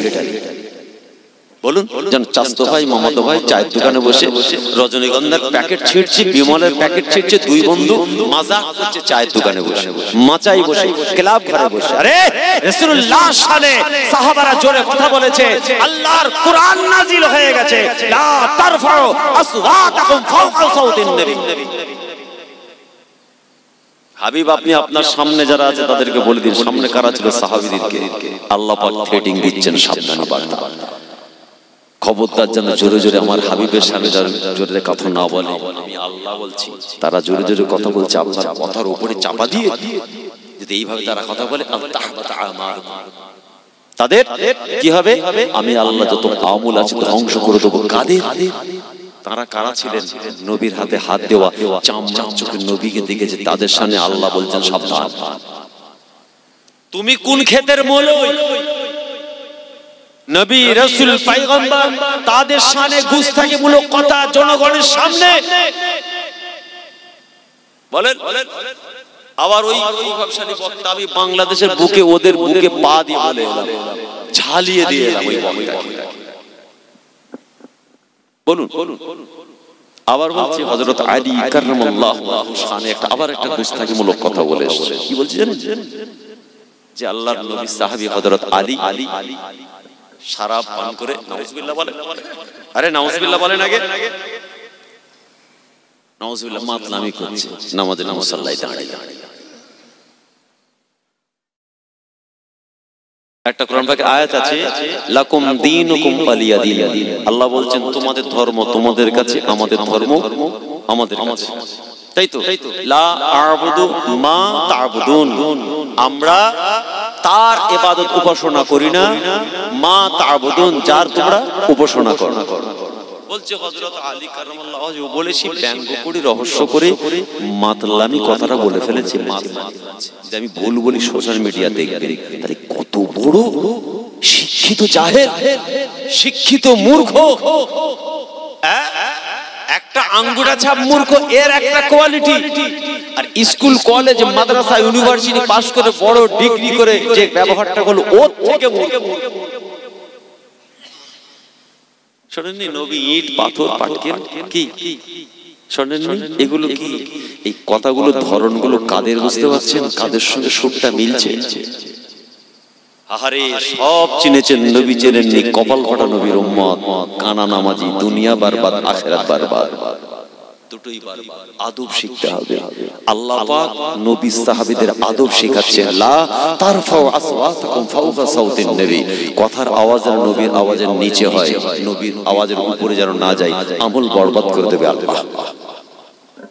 আমি কোন আলেম ওলামার বিরুদ্ধে দেখবেন আমার সোশ্যাল মিডিয়াতে দেখবেন, কোন আলেমের বিরুদ্ধে আমি বলি না, যেটা এখানটাই কলিজায় ধাক্কা মারে, তখন আমি চিনি নিজের বাপকেও চিনি না। তুমি আমার নবীকে গালি দেবে আর তোমার চায়ে কাপ থাকে আমি চা খাবো, তাহলে আমার থেকে বড় গাদ্দার দুনিয়ায় আছে? টাকা পয়সা ধন দৌলত অর্থ বাড়ি ঘর সব নিয়ে চলে যাও, নবীর দিকে আঙুল বাড়াবে না, ঈমান। বলুন না সুবহানাল্লাহ। আরে নবী আমার কি বললেন? আয় আমার সাহাবা, এক দিরহামে হবে না। আর একজন সাহাবী বললেন, আনা আখুযুহুমা বিদিরহামাইন ইয়া রাসূলুল্লাহ ইয়া হাবিবাল্লাহ, আমি 2 দিরহামে কিনতে চাই। আল্লাহর নবী 2 দিরহাম নিয়ে দুটো দ্রব্য দিয়ে ওই 2 দিরহামটা ওই গরীব সাহাবীর হাতে দিয়ে বললেন, যাও বাবা বাজারে চলে যাও, সংসারে তোমার বড় সমস্যা, তোমার খাবার ঠিকমতো হয় না, ওই 2 দিরহাম দিয়ে কিছু খাবার কেনো, কিছু অর্থ দিয়ে তুমি খাবার এবং বাড়ির কাপড় চোপড় কিনে, আর একটা কাজ করবে বাবা, বাজারে গিয়ে একটা কুড়ুল তার বাট কিনে তুমি তোমার নবীর দরবারে এসে যাও। সাহাবীরা হাক্কা বাক্কা হয়ে গেলেন, অর্থাৎ সাহাবীরা পেরেশান হয়ে যাচ্ছেন, হতভম্ব হয়ে গেলেন। নবী তার বাড়ি থেকে দুটো দ্রব্য নিয়ে বিক্রি করে দিয়ে তার পয়সা তার হাতে দিয়ে আল্লাহর নবী খাবার কিনতে বললেন এবং কুড়ুল বাট আনতে দিলেন। সবাই তো অস্বস্তিতে পড়ে গেছে, এই এমন ঘটনা তো কোনোদিন ঘটেনি, নবী এরকম করলেন কেন? এটা ভাবছেন নিশ্চয়ই নিজের কোনো রহস্য আছে। সুবহানাল্লাহ বলে। আল্লাহর নবীর সাহাবী যিনি হাত পেতেছিলেন তিনি জঙ্গলে চলে গেলেন, না বাজারে চলে গেলেন, কিছু খাবার কাপড় বাড়ির জন্য নিয়ে গেলেন, আর একটা কুড়ুল আর একটা তার বাট কিনে আল্লাহ রাসূলের দরবারে এলেন। আল্লাহর হাবিব আল্লাহ রাসূল ওই কুড়ুল তার বাটটা নিজে হাতে লাগিয়ে সাহাবীর হাতে দিয়ে বললেন, যাও বাবা, আমি মুহাম্মদুর রাসূলুল্লাহ বলছি, যাও বাবা জঙ্গলে চলে যাও বাবা, জঙ্গল থেকে শুকনো কাঠ কেটে বাজারে বিক্রি করবে, আর এমন করে তুমি এই কাজটা করো, পরিশ্রম করো, মেহনত করো, মাথার ঘাম পায়ে ফেলে উপার্জন করো বাবা। আর একটা কথা বলছি, না না না, একদিন নয়, দুদিন নয়, 15 দিন কিন্তু তুমি তোমার নবীর দরবারে আসবে না। যেমন উস্তাদ তেমন তার ছাত্র, যেমন পীর তেমন তার মুরিদ। পীর যদি চিটিংবাজ হয়, মুরিদকে আল্লাহ গালি হবে? হাসবেন না, কথা উত্তর দেন। পীর যদি পাক্কা খবিস হয়, তার হাতে হাত দেওয়া যে মুরিদ, সে কি হবে? তো হায়রানকে চিটিংবাজ হবে, বলুন। আর পীর যদি যোগ্য আলেম, মুফতি, ফকিহ, আমানতদার, সম্মানীয় ব্যক্তি, ব্যক্তিত্ব হয়, তার মুরিদ তার সামনে বেয়াদবি করতে হাজারবার চিন্তা করে। কেন পীরও বিমল ছুটছে, মুরিদও ছুটছে, বুঝতে পারেন না? পীরও ডলছে, মুরিদও ডলছে। পীরও ইংরেজি ভাষা বলছে, মুরিদও গুজরাটি ভাষা বলছে। কি শিক্ষা নেবে সমাজ? বলুন। দুঃখ নেবেন না, বাস্তব করা স্টেট কার্ড কথা বলি, চোখে চোখ রেখে পেছন দিকে তাকাইলা, আর সেই হুজুর কেবলারদের নাতি, সেই সমস্ত পীরের আওলাদদের ভাগনা, সেই সৈয়দ খানদান, হোসেন বুখারী হুজুরের খানদান, সব রকম টনিক আমার মধ্যে আছে। সুবহানাল্লাহ বলেন। অহংকারিয়া তাকাব্বুরে নে আল্লাহর নিয়ামতের শুকরিয়া আদায় করে বলছি, বাপের দিক থেকে সৈয়দ, মায়ের দিক থেকে সিদ্দিক। বুঝতে পারছেন? আল্লাহ শুকর করে বলছি, ইজ্জতের সঙ্গে ঘুরি, মানুষ ভালোবাসে তাই নিয়ে যায়। জোর করে কড়া নাড়া দিতে হয় না, তেল মাখামাখি করতে হয় না, গা মারতে হয়।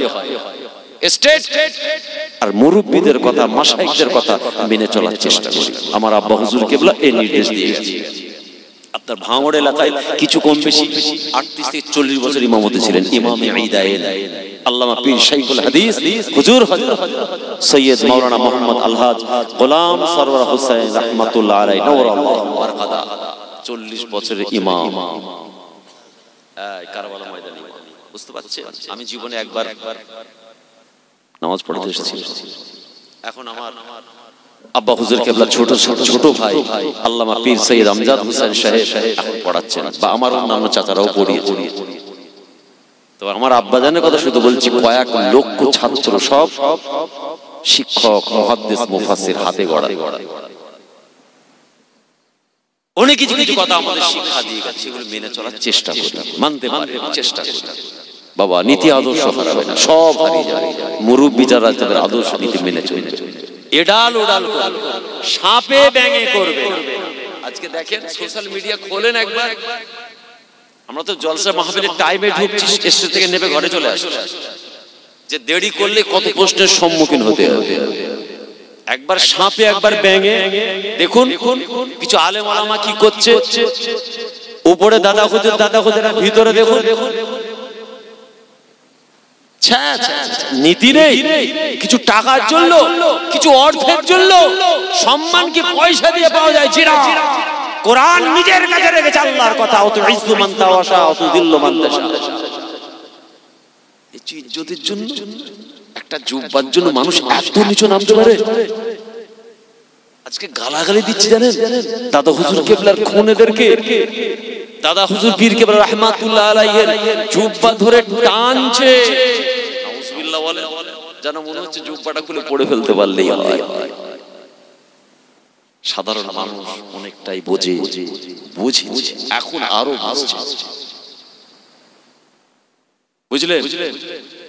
চেয়ারের এত লোভ, ওই চেয়ারটাই চায়। দুনিয়ায় এত চেয়ার আছে, পছন্দ করুনি। জামানার মুজাদ্দিদের চেয়ার দরকার। আল্লাহ হেফাজত করেন, বলুন না আমিন। আল্লাহর নবী সাহাবা নবীর আদেশ পেয়ে জঙ্গলে চলে গেলেন। কোথায় গেলেন? জঙ্গলে শুকনো কাঠ বিক্রি করবেন। কেন? নবীর আদেশ। দিন যায় রাত আসে, রাত যায় দিন আসে। একদিন নয়, দুদিন নয়, 10 দিন নয়, 12 দিন নয়, ঠিক 15 দিন পর আসছেন। কেননা আল্লাহ রাসূল বলেছিলেন, না না না, ওয়ালা আরায়ান্নাকা 15 ইয়াওমা। আয়ামা সাহাবা যাও বাবা, নবী কাছে আসবে না কতদিন? 15 দিন। যেন আমি মুহাম্মদুর রাসূলুল্লাহ যেন আমার দরবারে তোমাকে না দেখতে পাই। আর আমার নবী সাহাবীদের কত ভালোবাসেন বলুন তো। তারপরেও বলছে 15 দিন কিন্তু তুমি নবীর দরবারে আসবে। তোমার কাজ হলো মেহনত করে কষ্ট করে মাথার ঘাম পায়ে ফেলে জঙ্গলে শুকনো কাঠ কেটে কুড়ুল দিয়ে বাজারে বিক্রি করে অর্থ উপার্জন করো। 15 দিন হয়ে গেল, আল্লাহ রাসূলের সাহাবা আবার নবীর দরবারে এসেছেন। আসসালামু আলাইকা ইয়া রাসূলুল্লাহ, ইয়া হাবিবাল্লাহ, আমার মা বাপ আপনার কদমে কুরবান হয়ে যাক, পারওয়া করি না হুজুর। না না, আজকে আমি আর হাত পাতার জন্য আসিনি, আজকে আমি কমজোর নয়, দুর্বল নয়, আমি বড় গরীব নয় হুজুর। আল্লাহ পাক, আল্লাহ পাক আজকে আমাকে 15 নয় 10 দিরহামের মালিক আমাকে বানিয়ে দিয়ে মেহনত করে কষ্ট করে আজকে আমি 10 দিরহামের মালিক। আল্লাহ নবী তাবাসসুম হাসি হাসলেন, সাহাবীরা শুনলেন। এবার আমার আল্লাহ নবী এবার আসল উপদেশ দিচ্ছেন, শোনো বাবা, আল্লাহ পাক ময়দানে মাহশারে কিছু আমার উম্মতের মাথাকে নিচু করিয়ে দেবেন, বেইজ্জতি করবেন। আমার আল্লাহ দরবার শরীফে তাদের মাথাটা নিচু হয়ে যাবে বাবা, লজ্জায় ঘৃণায় মাথাটা নিচু হয়ে যাবে কিছু মানুষ। কাদের?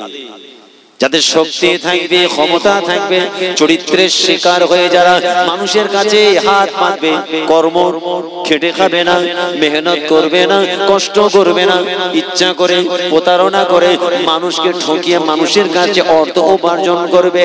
আয় আমার সাহাবারা, আমি মুহাম্মদ রাসূলুল্লাহ আমি পছন্দ করি না। তোমরাও এমন করে পৃথিবীর জমিনে তোমরা ইনকাম করো, আমার আল্লাহ তোমাদেরকে তাহলে ময়দানে মাহশারে বেইজ্জতি করে দেবেন। এ মুসলমান, এই জায়গার সঙ্গে কতগুলো জায়গা জুড়ে আছে দেখুন। যদি আপনার ইনকামটা হারাম পথে হয়, অবৈধ পথে হয়, কামাই করার মাধ্যমটা যদি হারাম হয়, আপনার উপার্জনটা হবে হারাম। হারাম খেয়ে কি ইবাদত আল্লাহর জমিনে করবেন? আপনার নামাজ রোজা হবে না, আল্লাহ আল্লাহ রাসূল আপনাকে পছন্দ করবেন না, আপনার ইবাদতটা আল্লাহ দরবারে কবুল হবে না। মার্ডার করেছে বলছে বাপের বেটা না হলে করতে পারে, বলছেন কে বলছো? অন্য ধর্ম বর্ণের দিকে আমার আলোচনা না, আজকে আমার আলোচনা আমার ঘরে দরওয়াজা লাগিয়ে দিয়ে বসেছি আমরা। আজকে দরওয়াজা লাগিয়েছি আমরা আমাদের ব্যাধিগুলো খুঁজে বার করার জন্য জান্নাতের বাগানে বসে আমরা আমাদের রোগগুলো আমরা বার করছি। একজনের দোকান ভেঙে দিল, আমি বললাম বাপের বেটা ঠিক করেছিস। কেন ভাই? কেন? ইসলাম দিন শরিয়াতের প্ল্যাটফর্ম থেকে তোমার ঝান্ডাটা সরাও, জলসার মাহফিল থেকে ঝান্ডাটা সরাও, মসজিদের মিনার থেকে তোমার ওই রাজনৈতিক ঝান্ডাটা সরাও, খানকা থেকে তোমার ঝান্ডাটা বার করো, ঈদগার ময়দান থেকে ঝান্ডাটা সরাও। ওটা যেখানে করা সেখানে করো না ভাই। তুমি মসজিদে নিয়ে চলে এলে কি খারাপ লাগছে? তুমি রাজনীতি করতে করতে মেম্বারে চলে এলে, হুজুর ভালো করে দিয়ে দেখছে, হুজুরও ভালো করে দিচ্ছি, দুটোই দালাল। মেম্বারে রাসূল এসে বলছে হুজুর ভালো করে দেবেন, বলে ভালো করে দিলাম। কি এটা জলসার মাহফিল, কোরআন হাদিসের কথা হবে, শরীয়তের কথা হবে, ওটা তো আল্লাহর ঘর সাজদা হবে, ওটা তো মাদ্রাসা নবীর আলোচনা, শিক্ষা, ওটা শিক্ষা প্রতিষ্ঠান, শিক্ষার আলোচনা হবে ভাই। তুমি জলসার মাহফিলে কেন করতে এলো ভাই? তোমার আমার বন্ধুত্ব এখানটা ঠিক থাকবে, আমি এখানে তোমার সঙ্গে বুকে বুকে মিলবো। মসজিদ থেকে নেমে গিয়ে তোমার ঝান্ডা আলাদা, আমার ঝান্ডা আলাদা, তোমার আইডিওলজি আলাদা, আমার আইডিওলজি আলাদা, কিন্তু আমরা দুজন মুসলমান মুমিন, কি আমরা এক নবীর উম্মত, আমরা কেন মারপিট করবো? কি এটা সমাজে হচ্ছে না? হয় না? লাভটা কি হলো তাহলে বলুন? এমন ঝান্ডা ধরলাম, নামাজ নেই, রোজা নেই, হক নেই, ইনসাফ নেই, ন্যায় নেই, লাভটা কি হলো বলুন? আমি মোটটা করলাম, একটা ছেলে বাইকে পুরো একদম সামনাসামনি পড়ে গেল। ধর আমি আসলে আমার গাড়ি নয়, আমার গাড়িটা তো আপনাদের এমএলএ সাহেবের মতো যাবে, এদিক থেকে এলে আমার সমস্যা হলো। সব ছেলেগুলো ছুটে ছুটে চলে আসে, যুবক ছেলেগুলো, ভাইজান ভালো আছে, ঘুরে দেখছে এই তো অন্যজন, আজকে অন্য গাড়ি লেট। ঠিক মোটটা ঘুরলাম, যুবক ছেলেটা আছে কিনা জানি, যাক আমার যেটা মনে হলো, আমি ফিলিংসটা বলছি, একদম অ্যাক্সিডেন্ট হয়ে যাওয়ার। সেটা দাঁড়িয়েও গেছে, ওনাই হোড়কে দু একটা কথা বলেও ফেলেছে। যখন দেখলো এই জলসার মাহফিলে ভাইজান থেকে এসেছে, ওখান দিয়ে সারা কিছু চলে যাবে। এটা হচ্ছে আদব, এটা হচ্ছে শিক্ষা। আমি জানি না ওই যুবকটার বাপ মা কি শিক্ষা দিয়েছে, আমি এটা জানি না, কিন্তু এতটুকু বুঝেছি আল্লাহ করে আমার যুবক ভাইদের মধ্যে ইনসাফ, নীতি, ইউনিটি, অ্যাকাউন্টেবিলিটি, জি স্পিকিং ক্যাপাবিলিটি আলহামদুলিল্লাহ আছে, আজও জোরে বলুন না সুবহানাল্লাহ। খালি দেখলো লাইটটা জ্বলছে, আমাদের মুফাসসিরের আওলাদের কারো গাড়ি ভালো জলসা হচ্ছে, আমার ড্রাইভার ভুল করেছে, ডান দিক চেপে এসেছে, ভুল আমার, আমি ছিলাম, আমি বললাম আপনার তো ভুল। খালি ঘুরে দেখলো যুদ্ধের গাড়ি ঘুরিয়ে ফেলিয়ে, বলুন বলুন। এই জিনিসটা আমাদের মধ্যে নাই। নবী বলতেন যে ছোটকে স্নেহ করলো না, বড়কে সম্মান করলো না, সে আমার দলভুক্ত নয়। নবী বলছেন যে একটা মুমিন মুসলমান আরেকটা মুমিন মুসলমানকে ঠকালো মানে সে আমার দলভুক্ত নয়। মান কাসসা ফালাইসা মিন্না, মিশকাতের হাদিস। বলুন আজ সমাজে ঠকানো চলছে, ঠকানো তো সামান্য, ঠকানো তো দূরের কথা, এখন পুরো তথ্য লোপাট করে দেওয়া। আমার কথা পরিষ্কার স্পষ্ট, আপনারা রং চড়াতে যাবেন, আমার স্পষ্ট কথা, তুমি দাঁড়িয়ে আছো মুমিন মুসলমান ইমানদারের প্ল্যাটফর্মে, এখানে কেন ঝান্ডা আসবে? এটা আমার ফুরফুরা হলেও আমার বক্তব্য, ভাঙড় হলেও বক্তব্য, বসিটার হলেও আমার বক্তব্য জায়গা, আমি কিন্তু স্পষ্ট কথা।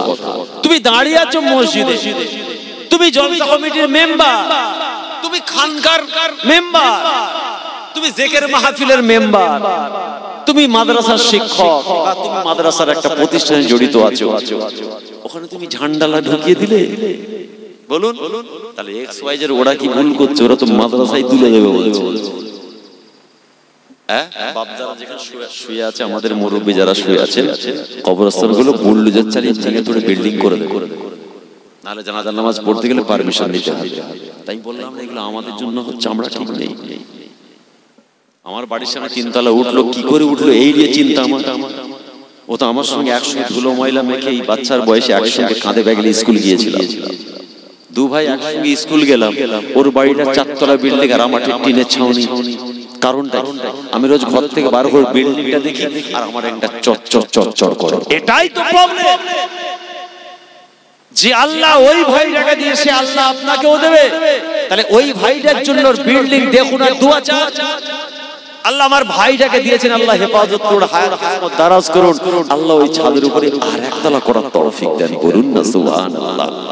তা দোয়া চাইলেন আপনাকে খুশি হন, আগে মাশাআল্লাহ বলুন, সুবহানাল্লাহ বলুন, তারপরে বলুন আল্লাহ আমি ওই ভাইয়েরই, আমিও তার ভাই, আল্লাহ আপনি আমার উপর রহমত নাযিল করুন। জানেন আমার আল্লাহ কত খুশি হয়েছে। ও একটা বাইক কিনেছে, ড্রাইভার ওখানে আর প্যাসেঞ্জার পিছনে আছে, এরকম বাইক আছে একটা কেটিএম নাকি, আরে বলেন আমার একটা ছিল বিক্রি করে দিয়েছে, বেরোনে যায় বাইক চালিয়ে, পিছনে বসে ড্রাইভার ওখানে, আর আমি এখন উঠে বসে, কোথায় রে কি গাড়ি? বলে লেটেস্ট মডেল, পুরো এরকম ঝুঁকে চালায়। তো আমি দেখলাম ও একটা ওই রকম গাড়ি কিনেছে, তাহলে প্রথম কাজ হবে আমার খুশি হয়ে যাওয়া, মাশাআল্লাহ সুবহানাল্লাহ খুব সুন্দর গাড়ি। যদি গাড়িটা তুবড়ানো হয়, জঘন্য কালারও হয়, তোমার ভাই তোমাকে তাকে অ্যাপ্রিসিয়েট করতে হবে, তাকে সম্মান দিয়ে বলে ভাই মাশাআল্লাহ খুব সুন্দর। এটা আমার নবীর শিক্ষা, এটা আমাদের ইসলাম শিক্ষা দিয়েছে, দুনিয়ার কোনো কি সাধু ব্যক্তি শিক্ষা দেয়নি, এটা আমাদের নবীর থেকে পেয়েছে। আপনি দোয়া করুন তার জন্য, আল্লাহর কাছে দোয়া চান, এবার বলুন আল্লাহ আমার ভাইটা 4 চাকা চেপে ঘুরছে, আল্লাহ আমাকে, আল্লাহ খুশি। আর আমি দেখেই ওইদিকে দেখছি আসছে, এখানে বলছি বুঝলি শ্বশুর থেকে নিয়েছে, 1 নম্বর, 2 নম্বর ছেড়ে ছেড়ে, ওটা হলো 3 নম্বর মেরে দিয়েছে, 4 নম্বর সুদের টাকা। গাড়িটা আসছে, ও খুশি করে বন্ধু হিসেবে দেখাতে আসছে গাড়িটা, আর আমি ফিডব্যাক দিচ্ছি শ্বশুরের দেওয়া, ছেড়েছে, মেরেছে, সুদের টাকা, লটারির টাকা, ঘুষের টাকা, আরো অনেক কিছু। দেখলেন আমি গাড়িটা দেখলাম, এদিকে ফেরেশতা নোট করছে, কি ফেরেশতা নোট করছে। আরো আপনাকে মানবতার খাতিরে প্রতিবেশী গ্রামের ভাই যুবক ছেলে খুশি হয়ে ও শেয়ার করতে আসছে আপনার কাছে, ভাই আমি খুশি, তুই একটু খুশি হ। আর আমি কি করলাম? সুদের টাকা, ঘুষের টাকা, শ্বশুরে ছেড়েছে, মেরেছে, চিটিংবাজি করেছে, দালালি করেছে, কোন দলের নাম বলে বলবে তার থেকে খেয়েছে, পার্সেন্টেজ পেয়েছে। বলুন গুনাহগার আমি হলাম না ও হলো? খোদাই সিসি ক্যামেরা আছে তো নাকি? কিরামান কাতিবিন, সম্মানিত দুজন লেখক। এক কথা এটাকে বলা হয় হিংসা। এই হিংসা নামক ব্যাধি রাসূল বলছেন যে তোমাদের মধ্যে জায়গা পায়, আমি রাসূল বলছি শুকনো কাঠ যেমন আগুন খেয়ে পুড়িয়ে দেয়, তোমাদের নেক আমলগুলো সব খেয়ে নষ্ট করে দেবে। আন্নাল হাসাদা তাকুলুল হাসানাত, হাদিসটা শুনুন। আন্নাল হাসাদা তাকুলুল হাসানাত কামা তাকুলুন নারুল হাতাবা। আয়ামা সাবারা, হিংসা এমন একটা রোগ, ব্যাধি, ডিজিজ, ভয়ঙ্কর ব্যাধি, ভাইরাস মুক্ত, ভাইরাস মুক্ত নয়, ভাইরাস যুক্ত রোগ। কেমন রোগ? তাকুলুল হাসানাত, তোমাদের নেক ভালো আমলগুলো সব খেয়ে নেবে। কেমন করে খেয়ে নেবে? বাস্তববাদী নবী আমাদের সুন্দর একটা এক্সাম্পল দিলেন। কামা তাকুলুন নারুল হাতাবা, শুকনো কাঠ যেমন আগুন খেয়ে পুড়িয়ে ছাই করে দেয়, তোমাদের নেক আমলগুলো সব খেয়ে নেবে। অতএব মুসলমান, নামাজ পড়েছেন সুবহানাল্লাহ সুম্মা সুবহানাল্লাহ সুম্মা সুবহানাল্লাহ, কিন্তু হিংসা মুক্ত নামাজের সমাজে বড় অভাব। নামাজ পড়ে হিংসুটে নামাজের অভাব। আবার বলছি, দুঃখ নেবেন না, কষ্ট নেবেন না, ঠান্ডা মাথায় বুঝবেন, বোঝার চেষ্টা করবেন। কমপক্ষে এখানে না হলেও বাড়িতে বালিশে মাথা দিয়ে আমার কথাগুলো একটু অ্যানালাইসিস করবেন, আত্মসমীক্ষা করবেন। মসজিদে নামাজি পাওয়া যাবে, রোজাদার পাওয়া যাবে, হাজি পাওয়া যাবে, ইমাম পাওয়া যাবে, এমনকি পীরজাদা হুজুরও পাওয়া যাবে। না না না, হিংসাবিহীন, রিয়া তাকাব্বুরি বিহীন, সুদ মুক্ত এমন ইমানদার মুমিন মুসলমানের মসজিদে কিন্তু বড় অভাব। বাপ্পার হক আদায় করে এমন নামাজের মসজিদে কিন্তু সংখ্যার বড় কম। আমলকারী নামাজি, আমলকারী রোজাদার, আল্লাহ রাসূলের আইন মেনে চললে ওয়ালা নামাজির সমাজে কিন্তু বড় অভাব। 100টা নামাজি আছে, কিন্তু ওই নামাজিগুলোর মধ্যে এমন নামাজি আছে আজও পুরো বাপ মাকে খেতে দেয় না, এতিমের সম্পত্তি মেরে খাচ্ছে, হারাম খায়। শুধু তাই নয়, মানুষের প্রতি অত্যাচার করে, সুদের ব্যবসা করে, ঘুষ খায়, জিনা ব্যভিচারীদের লিপ্ত। শুধু তাই নয়, সমাজে অবৈধ পথে দালালি করে, কামাই করে খায়। এই নামাজি সমাজে আছে না নেই? আপনারা বলুন। তাহলে মসজিদে ঢুকলে যে আল্লাহর ওলি, এটা ভাববেন না। মসজিদ থেকে নামছে এত বড় আমার মতো জুব্বা, মানে আল্লাহর ফেরেশতা নামছে না, ওর ভিতরে খান 30 কে উঠে সব ঢুকে বসে আছে। ওটা আমার আল্লাহ জানেন, আমরা জানি না। আপনিও জানবেন না, আমিও জানি না। আমাকে দেখলে ওরে আল্লাহর এত সুন্দর সাদা, এত বড় জুব্বা, তো আল্লাহর ওলি। খবরদার, আল্লাহ বলছেন আমি ছাড়া কেউ জানে না। আলিমুম বিযাতিস সুদূর, অন্তরের অন্তঃস্থল খবর একমাত্র আমি আল্লাহ জানি। তাহলে কি করে বুঝবে এর ভিতরে কেউটা সাপ আছে? যখন ন্যায়কে অন্যায় বলবো, হারামকে হালাল বলবো, সত্যকে মিথ্যা বলবো, মিথ্যাকে সত্য বলবো, অন্যায় করলে যখন তাকে অ্যাপ্রিসিয়েট করব, ওর ভিতরে খুব বেশি ঢুকে বসে আসে। এই ছেলেটা সিম্পটম বোঝা গেল? বুঝতে পারছেন না? থার্মোমিটার দেখা জ্বর এসেছে কিনা দেখা, হয়তো এই সিম্পটম যখন পাওয়া যায় মনে করতে হবে ওর ভিতরে খুব বেশি জেন আছে। সত্যকে মিথ্যা বলছে, মিথ্যাকে সত্য বলছে, ন্যায়কে অন্যায় বলছে, অন্যায়কে ন্যায়। এটা পরিষ্কার। মুসলমান, আল্লাহ রাসূল সাহাবাদেরকে শিক্ষা দিলেন, যুদ্ধের ময়দান, ময়দানটা হলো যুদ্ধের ময়দান। আহারে বদরের ময়দান থেকে আল্লাহ রাসূল কিছু কম বেশি সাহাবাদের মধ্যে একজন নয়, দুজন নয়, বহু সাহাবী ইন্তেকাল হয়েছিলেন, মানে শহীদ হয়ে গিয়েছিলেন। আর যারা বন্দী হলো, আল্লাহ রাসূলের সাহাবাদের সঙ্গে তারা মদিনায় ফিরে এলো। মদিনায় ফিরে এলো, আর আল্লাহ বদরের জমিনে কাদের জয় দিলেন? বদরের ময়দানে কারা জিতল? এই জোরে বলেন, আওয়াজ বেরোবে না। আমি জিজ্ঞাসা করি, হাত ধোয়া দিবস কবে বলে দেবে? স্বাধীনতা দিবস কবে বলে দেবে? আমাদের ছেলেটা বলে অমুক অমুক সায়েন্টিস্টের নাম কি, পুরো নাম বলে দেবে। লাল বাল পাল, একটা হিস্ট্রি কোশ্চেন করুন, এক্ষুনি হিস্ট্রি ছেলে বলে দেবে। এক ওই ছেলেটাকে জিজ্ঞাসা করে বলতো সূরা ইখলাসটা মুখস্থ করতো, 30টা বাম্পার তাও বমি করে ফেলতো, বলতে পারবে না। মিলছে কথাগুলো, মিলছে। একটা বাচ্চাকে জিজ্ঞাসা করলে কিন্তু এ ফর এক্ষুনি বলে দেবে, আপ বলে দেবে, B for ball, C for cat, D for dog, সব বলে দেবে মুখস্থ। 6 লাইন ইংলিশ একদম থরলি আপনাকে বলে দেবে। ওই ছেলেটাকে জিজ্ঞাসা করুন তো, কোচি বলো তো আমাদের নবীর নামটা বলো তো, আমাদের নবীর আব্বা আম্মার নামটা বলো তো। মাথা চুলকে মাথা চুল ছেড়ে ফেলবে। এর জন্য দায়ী কে? ছেলেটা। আমরা তো ছেলেটাকে বলতে পারবো না তো বাপ মতাই, বাপ মতা নামাজের মুসাল্লা চেনেন, তাহলে কি হবে? তাহলে আপনি নামাজ পড়বেন না, ছেলে আল্লাহর ওলি আশা করছেন কেন? আপনি সুদের ব্যাপারে ছাড়তে পারেননি, আপনি ছেলেকে নীতি শিক্ষা দেবেন না? লিমা তাকুলুনা মা লা তাফআলুন, আল্লাহর কোরআন বলছে তোমরা সেই কাজ করো না যে কাজ তোমরা নিজেরা আমল করো না, মানুষকে উপদেশ দিতে যেও না। কেন তোমরা সেই কথা জনগণকে বলছো তোমরা নিজেরা করো না?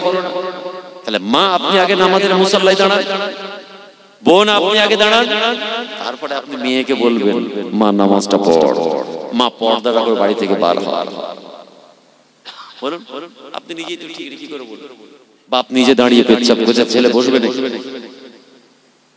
নবী বলেছে, হ্যাঁ নবী বলেছে, কিন্তু একটা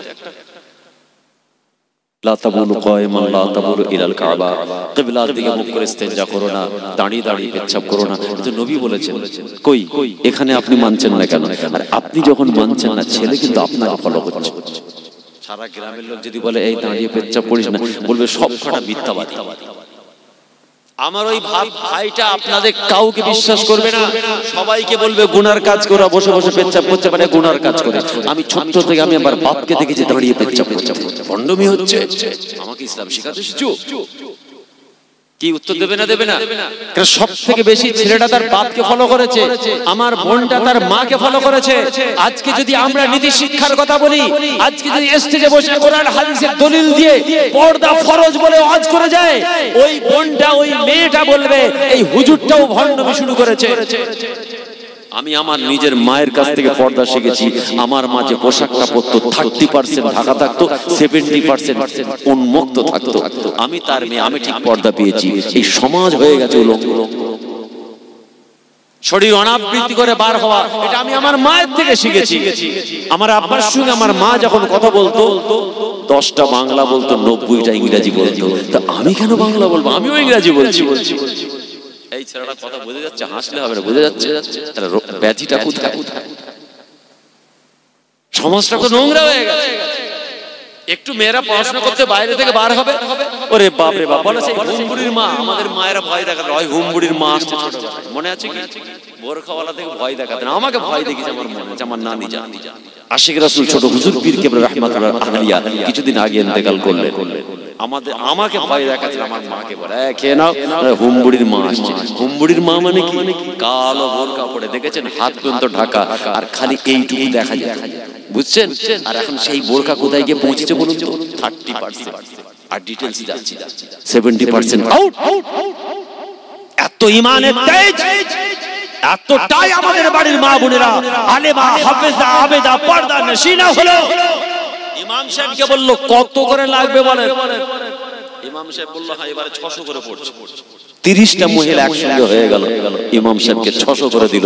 ইমাম সাহেব একটা হাতুড়ি মার্কা গাড়ি গাড়ি রেডি করে বলে বুক করে চলো দাদা হুজুর সামনে দাঁড়িয়েছে। ইমাম সাহেব মাশাআল্লাহ আতর ফাতর মেখে রুমাল টুমাল লাগিয়ে, এই মসজিদের কথা বলছেন, ওইভাবে এদিকে তাকাচ্ছেন। আমি উদাহরণ দিচ্ছি, বাস্তব দুঃখের কথা বলছি শুনুন। ইমাম সাহেব আতর মেখে চোখে একদম সুরমা লাগিয়ে সামনে, পিছনে 30 জন মহিলা। আমি তো তাই বলি, কয়েক জায়গায় বলে ফেলে মুজাদ্দিদুল জামান আর আমার 5 নানা বেঁচে থাকতো 100% জুতো খুলে ওইগুলোকে পিটতো সমস্যা। সারা তালতলা হাট, ফুরফুরা, চায়ের দোকান, কাপড়ের দোকান, বোরখার দোকান, মুদিখানার দোকানে গিয়ে পেঁয়াজ কিনতে জানেন? আপনারা আমাকে খারাপ ভাবেন আর যাই ভাবেন, এটা কিন্তু দাদা হুজুর 5 হুজুর পছন্দ করে না। হ্যাঁ আপনি নিয়ে যান, আপনি আমার বাড়িতে চলুন, আমি বলছি চলুন, সব কটাকে বোরখা পরান, পার্সোনাল গাড়িতে আমার নিয়ে আসুন, ফোন করে আসুন, সব আমার বাড়িতে মেহমান দাওয়াত নামাজি হবে, চলুন। আমি আমার আব্বাজানকে নিজে হাঁকার মাকে দেখেছি, সে দূর করছে ইমাম সাহেব ভণ্ডামি করতে এসেছো না হুজুর, গ্রামের মেয়েরা আবদার করলো, ও আবদার করলো, তুমি এতগুলো মহিলাকে নিয়ে চলে খোলা বাসে। আপনারা দেখেছেন দাদা হুজুর 5 হুজুর পিটে হয়েছে কেন? আপনাদের মুরব্বী দাদি নানিদের কথা বলছে, মনে করবেন ফুরফুরায় যায়নি, আম্মা জানদের নানি পীর আম্মাদের সময় দেখা করেনি, সোহবত নেয়নি, এইভাবে বলুন। ইমাম সাহেব দেখলো মাশাআল্লাহ 400 মাইনাস 200 30 60 6000, আলহামদুলিল্লাহ, মাছের তেলে মাছটাও ভেজে নেব, বুঝতে পারবে ইমাম সাহেব। ইমাম সাহেব কিছু ইনকাম হয়ে গেল, সব কটাকে ডেকে আমি যদি জুম্মার দিন বাড়ি থাকি, আপনারা পরীক্ষা করে দেখবেন, যদি আমি আমার দরবারে সৈয়দিয়া দরবারে জুম্মার দিন থাকি, আমি কোনো মেয়েকে সামনে ঘেঁষতে দিই না। এখন আমাদের দিকটাও শুরু হয়ে গেছে, কেন অনেকে চাইছে যে এসো এসো বাবা এসো, পয়সা তো মা বোনেদের কাছে, হ্যাঁ ঘুম থেকে দৌড়ায়, ওরে বাপ রে বাপ, কঠিন কেস, জটিল কেস। আল্লাহ মাফ করেন। দাদা হুজুর পীর কেবল রহমাতুল্লাহ দরবারটা কি আজমি শরীফ বানাবেন আপনারা? বলুন, আজমি শরীফে গেলাম এই গত 2024-এর কথা বলছি, শেষের দিকে জলসায় গেলাম, তো জলসা থেকে ফেরার পথে জিয়ারতে গেলাম। আজ থেকে 5-7 বছর আগে যা দেখেছিলাম মহিলাদের ভিড়, তার 4 গুণ দেখলাম। ম্যাক্সিমাম মাজার ভিত্তিক ব্যবসা শুরু হয়ে গেছে। আল্লাহ করে এখনো আল্লাহ হেফাজত করেছেন মুজাদ্দিদুজ্জামানের দরবার ইনশাআল্লাহ, তাই আমার পর্যন্ত পারবে না। তারপরেও পূর্বাভাস দেখছি, লক্ষণ ভালো দেখছি না। ওপেন জানে পিকনিক করতে গেছে, বলে হুজুর আপনি এত বলছেন, আমার জ্বলন লেগেছে আমি তাই বলছি। কার কি লেগেছে আমি জানি, কে কি বললো আমার দেখার দরকার নাই। আমি ওসিয়ত নসিয়ত নীতি আদর্শ মাসলাকের দিকে লক্ষ্য করে দিচ্ছি, এটা অন্যায়। আপনি পার্সোনাল গাড়ি করে হেফাজতের সঙ্গে নিয়ে আসেন, আর গভীর রাত্রে নিয়ে যান, রাস্তায় গাড়ি ফিরতে কাঁচটা সরিয়ে দেয়, ওখানে জিয়ারত করুন না। আস্তে আস্তে মাজারের চতুর্দিকে ভিড় ভাট্টা কি মিরাজ, আহা কত সুন্দর, কত কাহিনী, কত হুজুর, কত ঘটনা বলে গেল। কিন্তু আপনারা শুনেছেন আল্লাহ রাসূল কি বলেছিলেন মেরাজ থেকে ফিরে এসে? সাহাবারা, আল্লাহ আমাকে জান্নাত জাহান্নাম দুটো দেখালেন, কিন্তু জাহান্নামের ভিতরে মহিলাদের সংখ্যা বেশি দেখলাম। বলুন কেন? একটা দুটো তিনটে অনেক কারণ বলেছিলেন, তার মধ্যে 1 নম্বর কারণ রাসূল কি বলেছিলেন? সাহাবারা শোনো, একটা হলো কারণ মেয়েরা স্বামীর হক আদায় করে না, স্বামীকে শান্তিতে রাখে না, স্বামীর সঙ্গে ইনসাফ করে না, স্বামীর কথার উপরে কথা চাপিয়ে দিয়ে কথা বলে।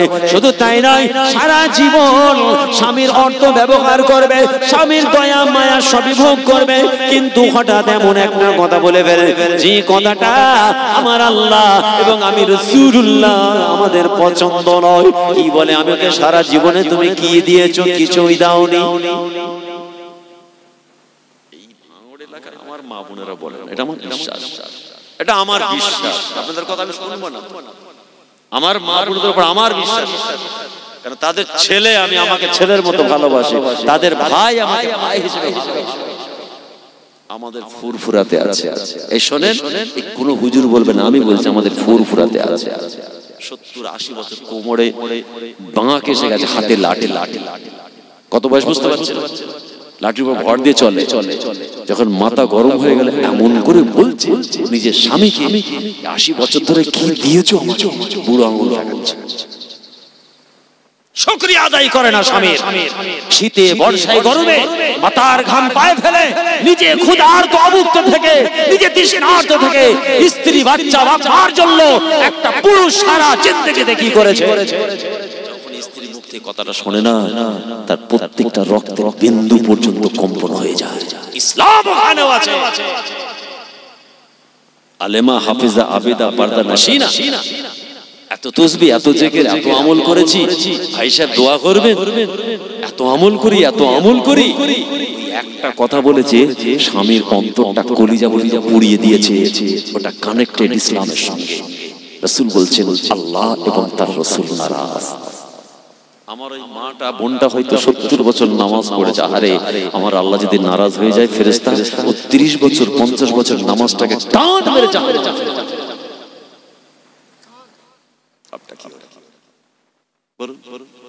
নেই নয় আছে। আর আমি যাই দিই শুকরিয়া দিয়া পছন্দ নয়, মনের মতো।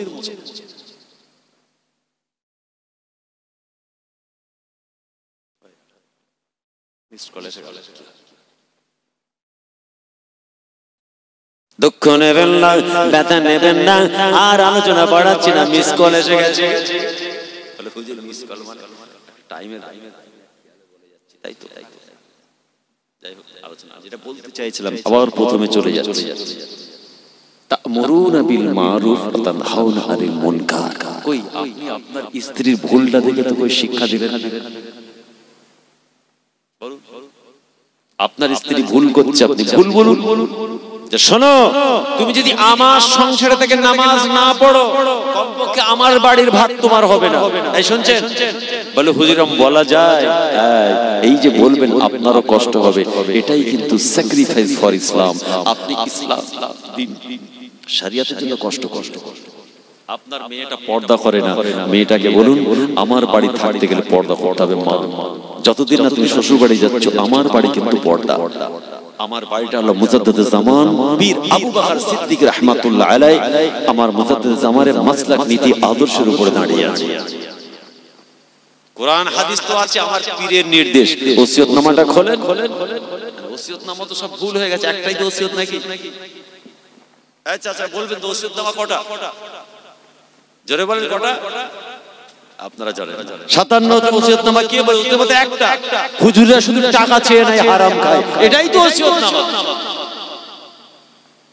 আর ওসিয়তনামা আছে দেখবেন স্টেজে এই ওসিয়তনামাটা একদম মুখস্থ করাচ্ছে। কেন 57টা ওসিয়তনামা কোথায় গেল? তার মানে এত ডাল মে কুছ কালা है। ওসিয়তনামা যুক্তি দিতে গিয়ে বলছে, কোন বক্তা আলেম বকছে, ফুরফুরা দাবিদার বলছে যারা টাকা চেয়ে নিয়েছে বা আমাকে এত নজর দিতে হবে বাবা দিয়েছে, তারা হারাম খেয়েছে। যারা চেয়ে নাই হারাম, তারা বাকি যারা আছে সমস্ত পীরজাদা হচ্ছে হারামখোর। নাউজুবিল্লাহ বলেন। আপনার পীরের আওলাদকে হারামখোর বলছে। তারাই বলছে আমরা দাদা হুজুরের জন্য জাম দিয়ে দেব। কথা বুঝে যাচ্ছে? দেখবেন স্টেজে একটা ওসিয়তনামা নিয়ে আলোচনা হচ্ছে। কেউ বলছে প্রমাণ করতে পারলে একবারে মুশকিল করে ফেলবো, চ্যালেঞ্জ দিলাম। আবার ইতিহাস খুললে পাতা উল্টালে দেখা যাবে 10 বছর আগে ভালোই সাঁটিয়েছে। যিনি বা যারা এই নেওয়ার বিপক্ষে, তাদের 10 বছরের ইতিহাস খোলেন ডায়েরি, গলায় পা দিয়ে দিয়েছে মুরিদের কাছে। এখন চোর হোক জাদু, এখন বলছে ওসিয়তনামা নিয়ে চলা যাবে না, হারাম। বলতে কি বলছে জানেন? যারা টাকার কথা বলে হারাম খোর। আর সব যত হুজুররা আছে সব লিখে দিয়েছে। বলুন তো আজকে এই মাহফিলে আমি এসেছি, কত টাকা চুক্তি হয়েছে, না দিলে যাবো না বলেছি। বলুন। আর মুজাদ্দিদ জামান ওসিয়তনামায় পরিষ্কার করে দিয়েছে, যেটা ভালো লাগবে না সরে এসো, সমালোচনা করো না। দাদা হুজুরের ভক্ত মুরিদ গলিয়ে কিছু মানুষ খেলা শুরু করেছে, সাবধান থাকবে। আল্লাহর নবী কেন বললেন মেয়েরা স্বামীর অবাধ্য হবে? শুধু তাই নয়, আল্লাহ রাসূল বললেন এরা শোনা কথা সঙ্গে সঙ্গে অপরের কাছে পৌঁছে দেবে। শুধু তাই নয়, মুখ দিয়ে খারাপ ভাষা বলবে, গালি গালাজ করবে, একে অপরের হিংসা করবে। এ মুসলমান, আপনার আমার বাড়ির মা বোনদের জন্য এই মেরাজ থেকে ফিরে আল্লাহ রাসূল একটা বার্তা দিলেন। বাড়ির মা বোনদের কথা বললেন জাহান্নামের সংখ্যা বেশি। কিন্তু তার মানে এটা যেন বুঝবেন না সবটাই বাড়ির মা বোনদের দোষ। আজও পৃথিবীর জমিনে এমন জাল্লাদ স্বামী আছে, এমন 4 পা বিশিষ্ট স্বামী আছে পৃথিবীর জমিনে, স্ত্রী হক আদায় করে না, স্ত্রীর কথা বলে না, স্ত্রীর দুঃখের কথা শোনে না, স্ত্রীর প্রতি অত্যাচার অবিচার করে। হে মুসলমান, স্ত্রী তো দূরের কথা, স্ত্রীর শ্বশুর বাপ মা অর্থাৎ নিজের শ্বশুর শাশুড়ির সম্পর্কে খারাপ ভাষা বলে, গালি গালাজ করে। একবার আপনার পীরের ওসিয়তনামাটা করে দেখুন, মুজাদ্দিদুজ জামান কি বার্তা দিলেন। ওসিয়তনামা দাদা হুজুর কি বলেছে খুলুন তো, একবার পড়ুন। শ্বশুর শাশুড়ির সঙ্গে ভালো ব্যবহারের কথা আমাদের পীর বলে গেছে। কোরআন হাদিসের দলিল তো আমি ছেড়ে দিলাম। হুজুর মানে হুজুর ভক্ত। হ্যাঁ, খবরদার।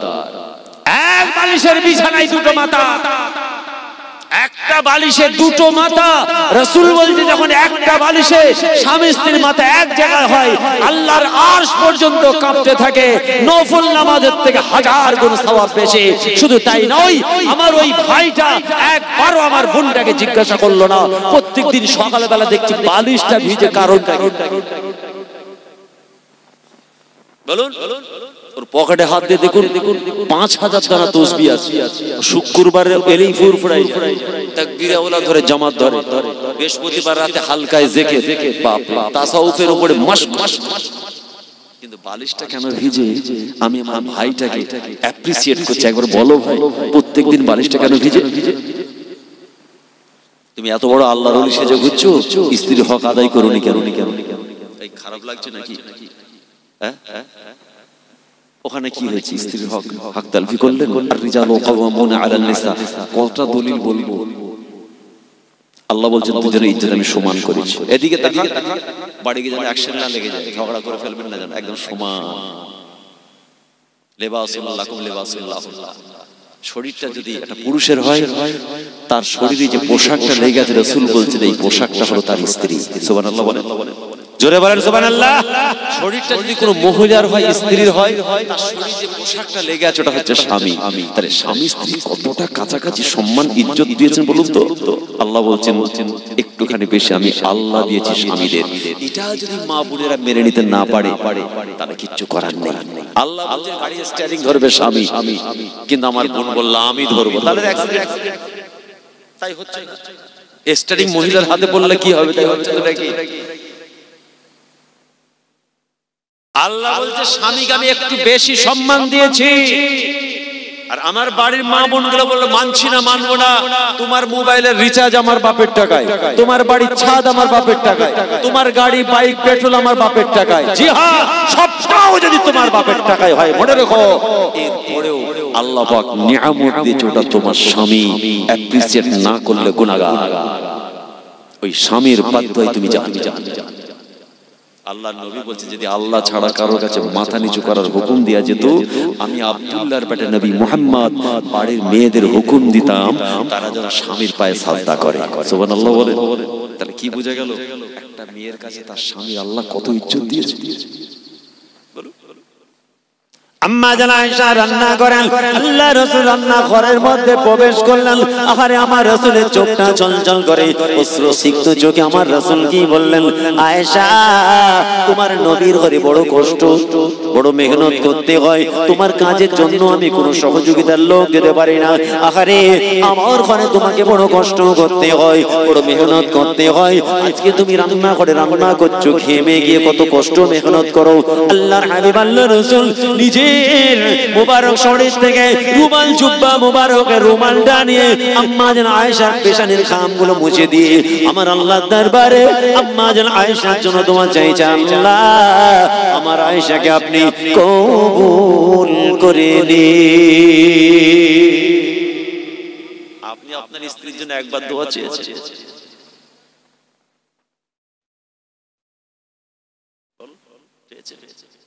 আপনি লবণটা কম না বেশি বিচার করেছেন?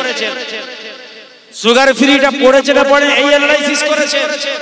আজকে রান্নাটা টাইম মতো 10 মিনিট আগে না পড়ে ওই অ্যানালাইসিস করেছেন? একবার কি আপনি অনুধাবন করার চেষ্টা করেছেন? চারটে বাচ্চাকে নিয়ে সংসার করে গ্যাস শেষ, কারেন্ট নেই, বৃষ্টি, এত সমস্যার মাঝেও আপনার সামনে গরম ভাতটা কমপ্লিট রেডি করে এনে দিল। একবার শুকরিয়া আদায় করে আপনার স্ত্রীর পেশানিতে একটা বোসা বা চুমু দিয়েছে, তখন প্রেস্টিজে লেগে যাবে।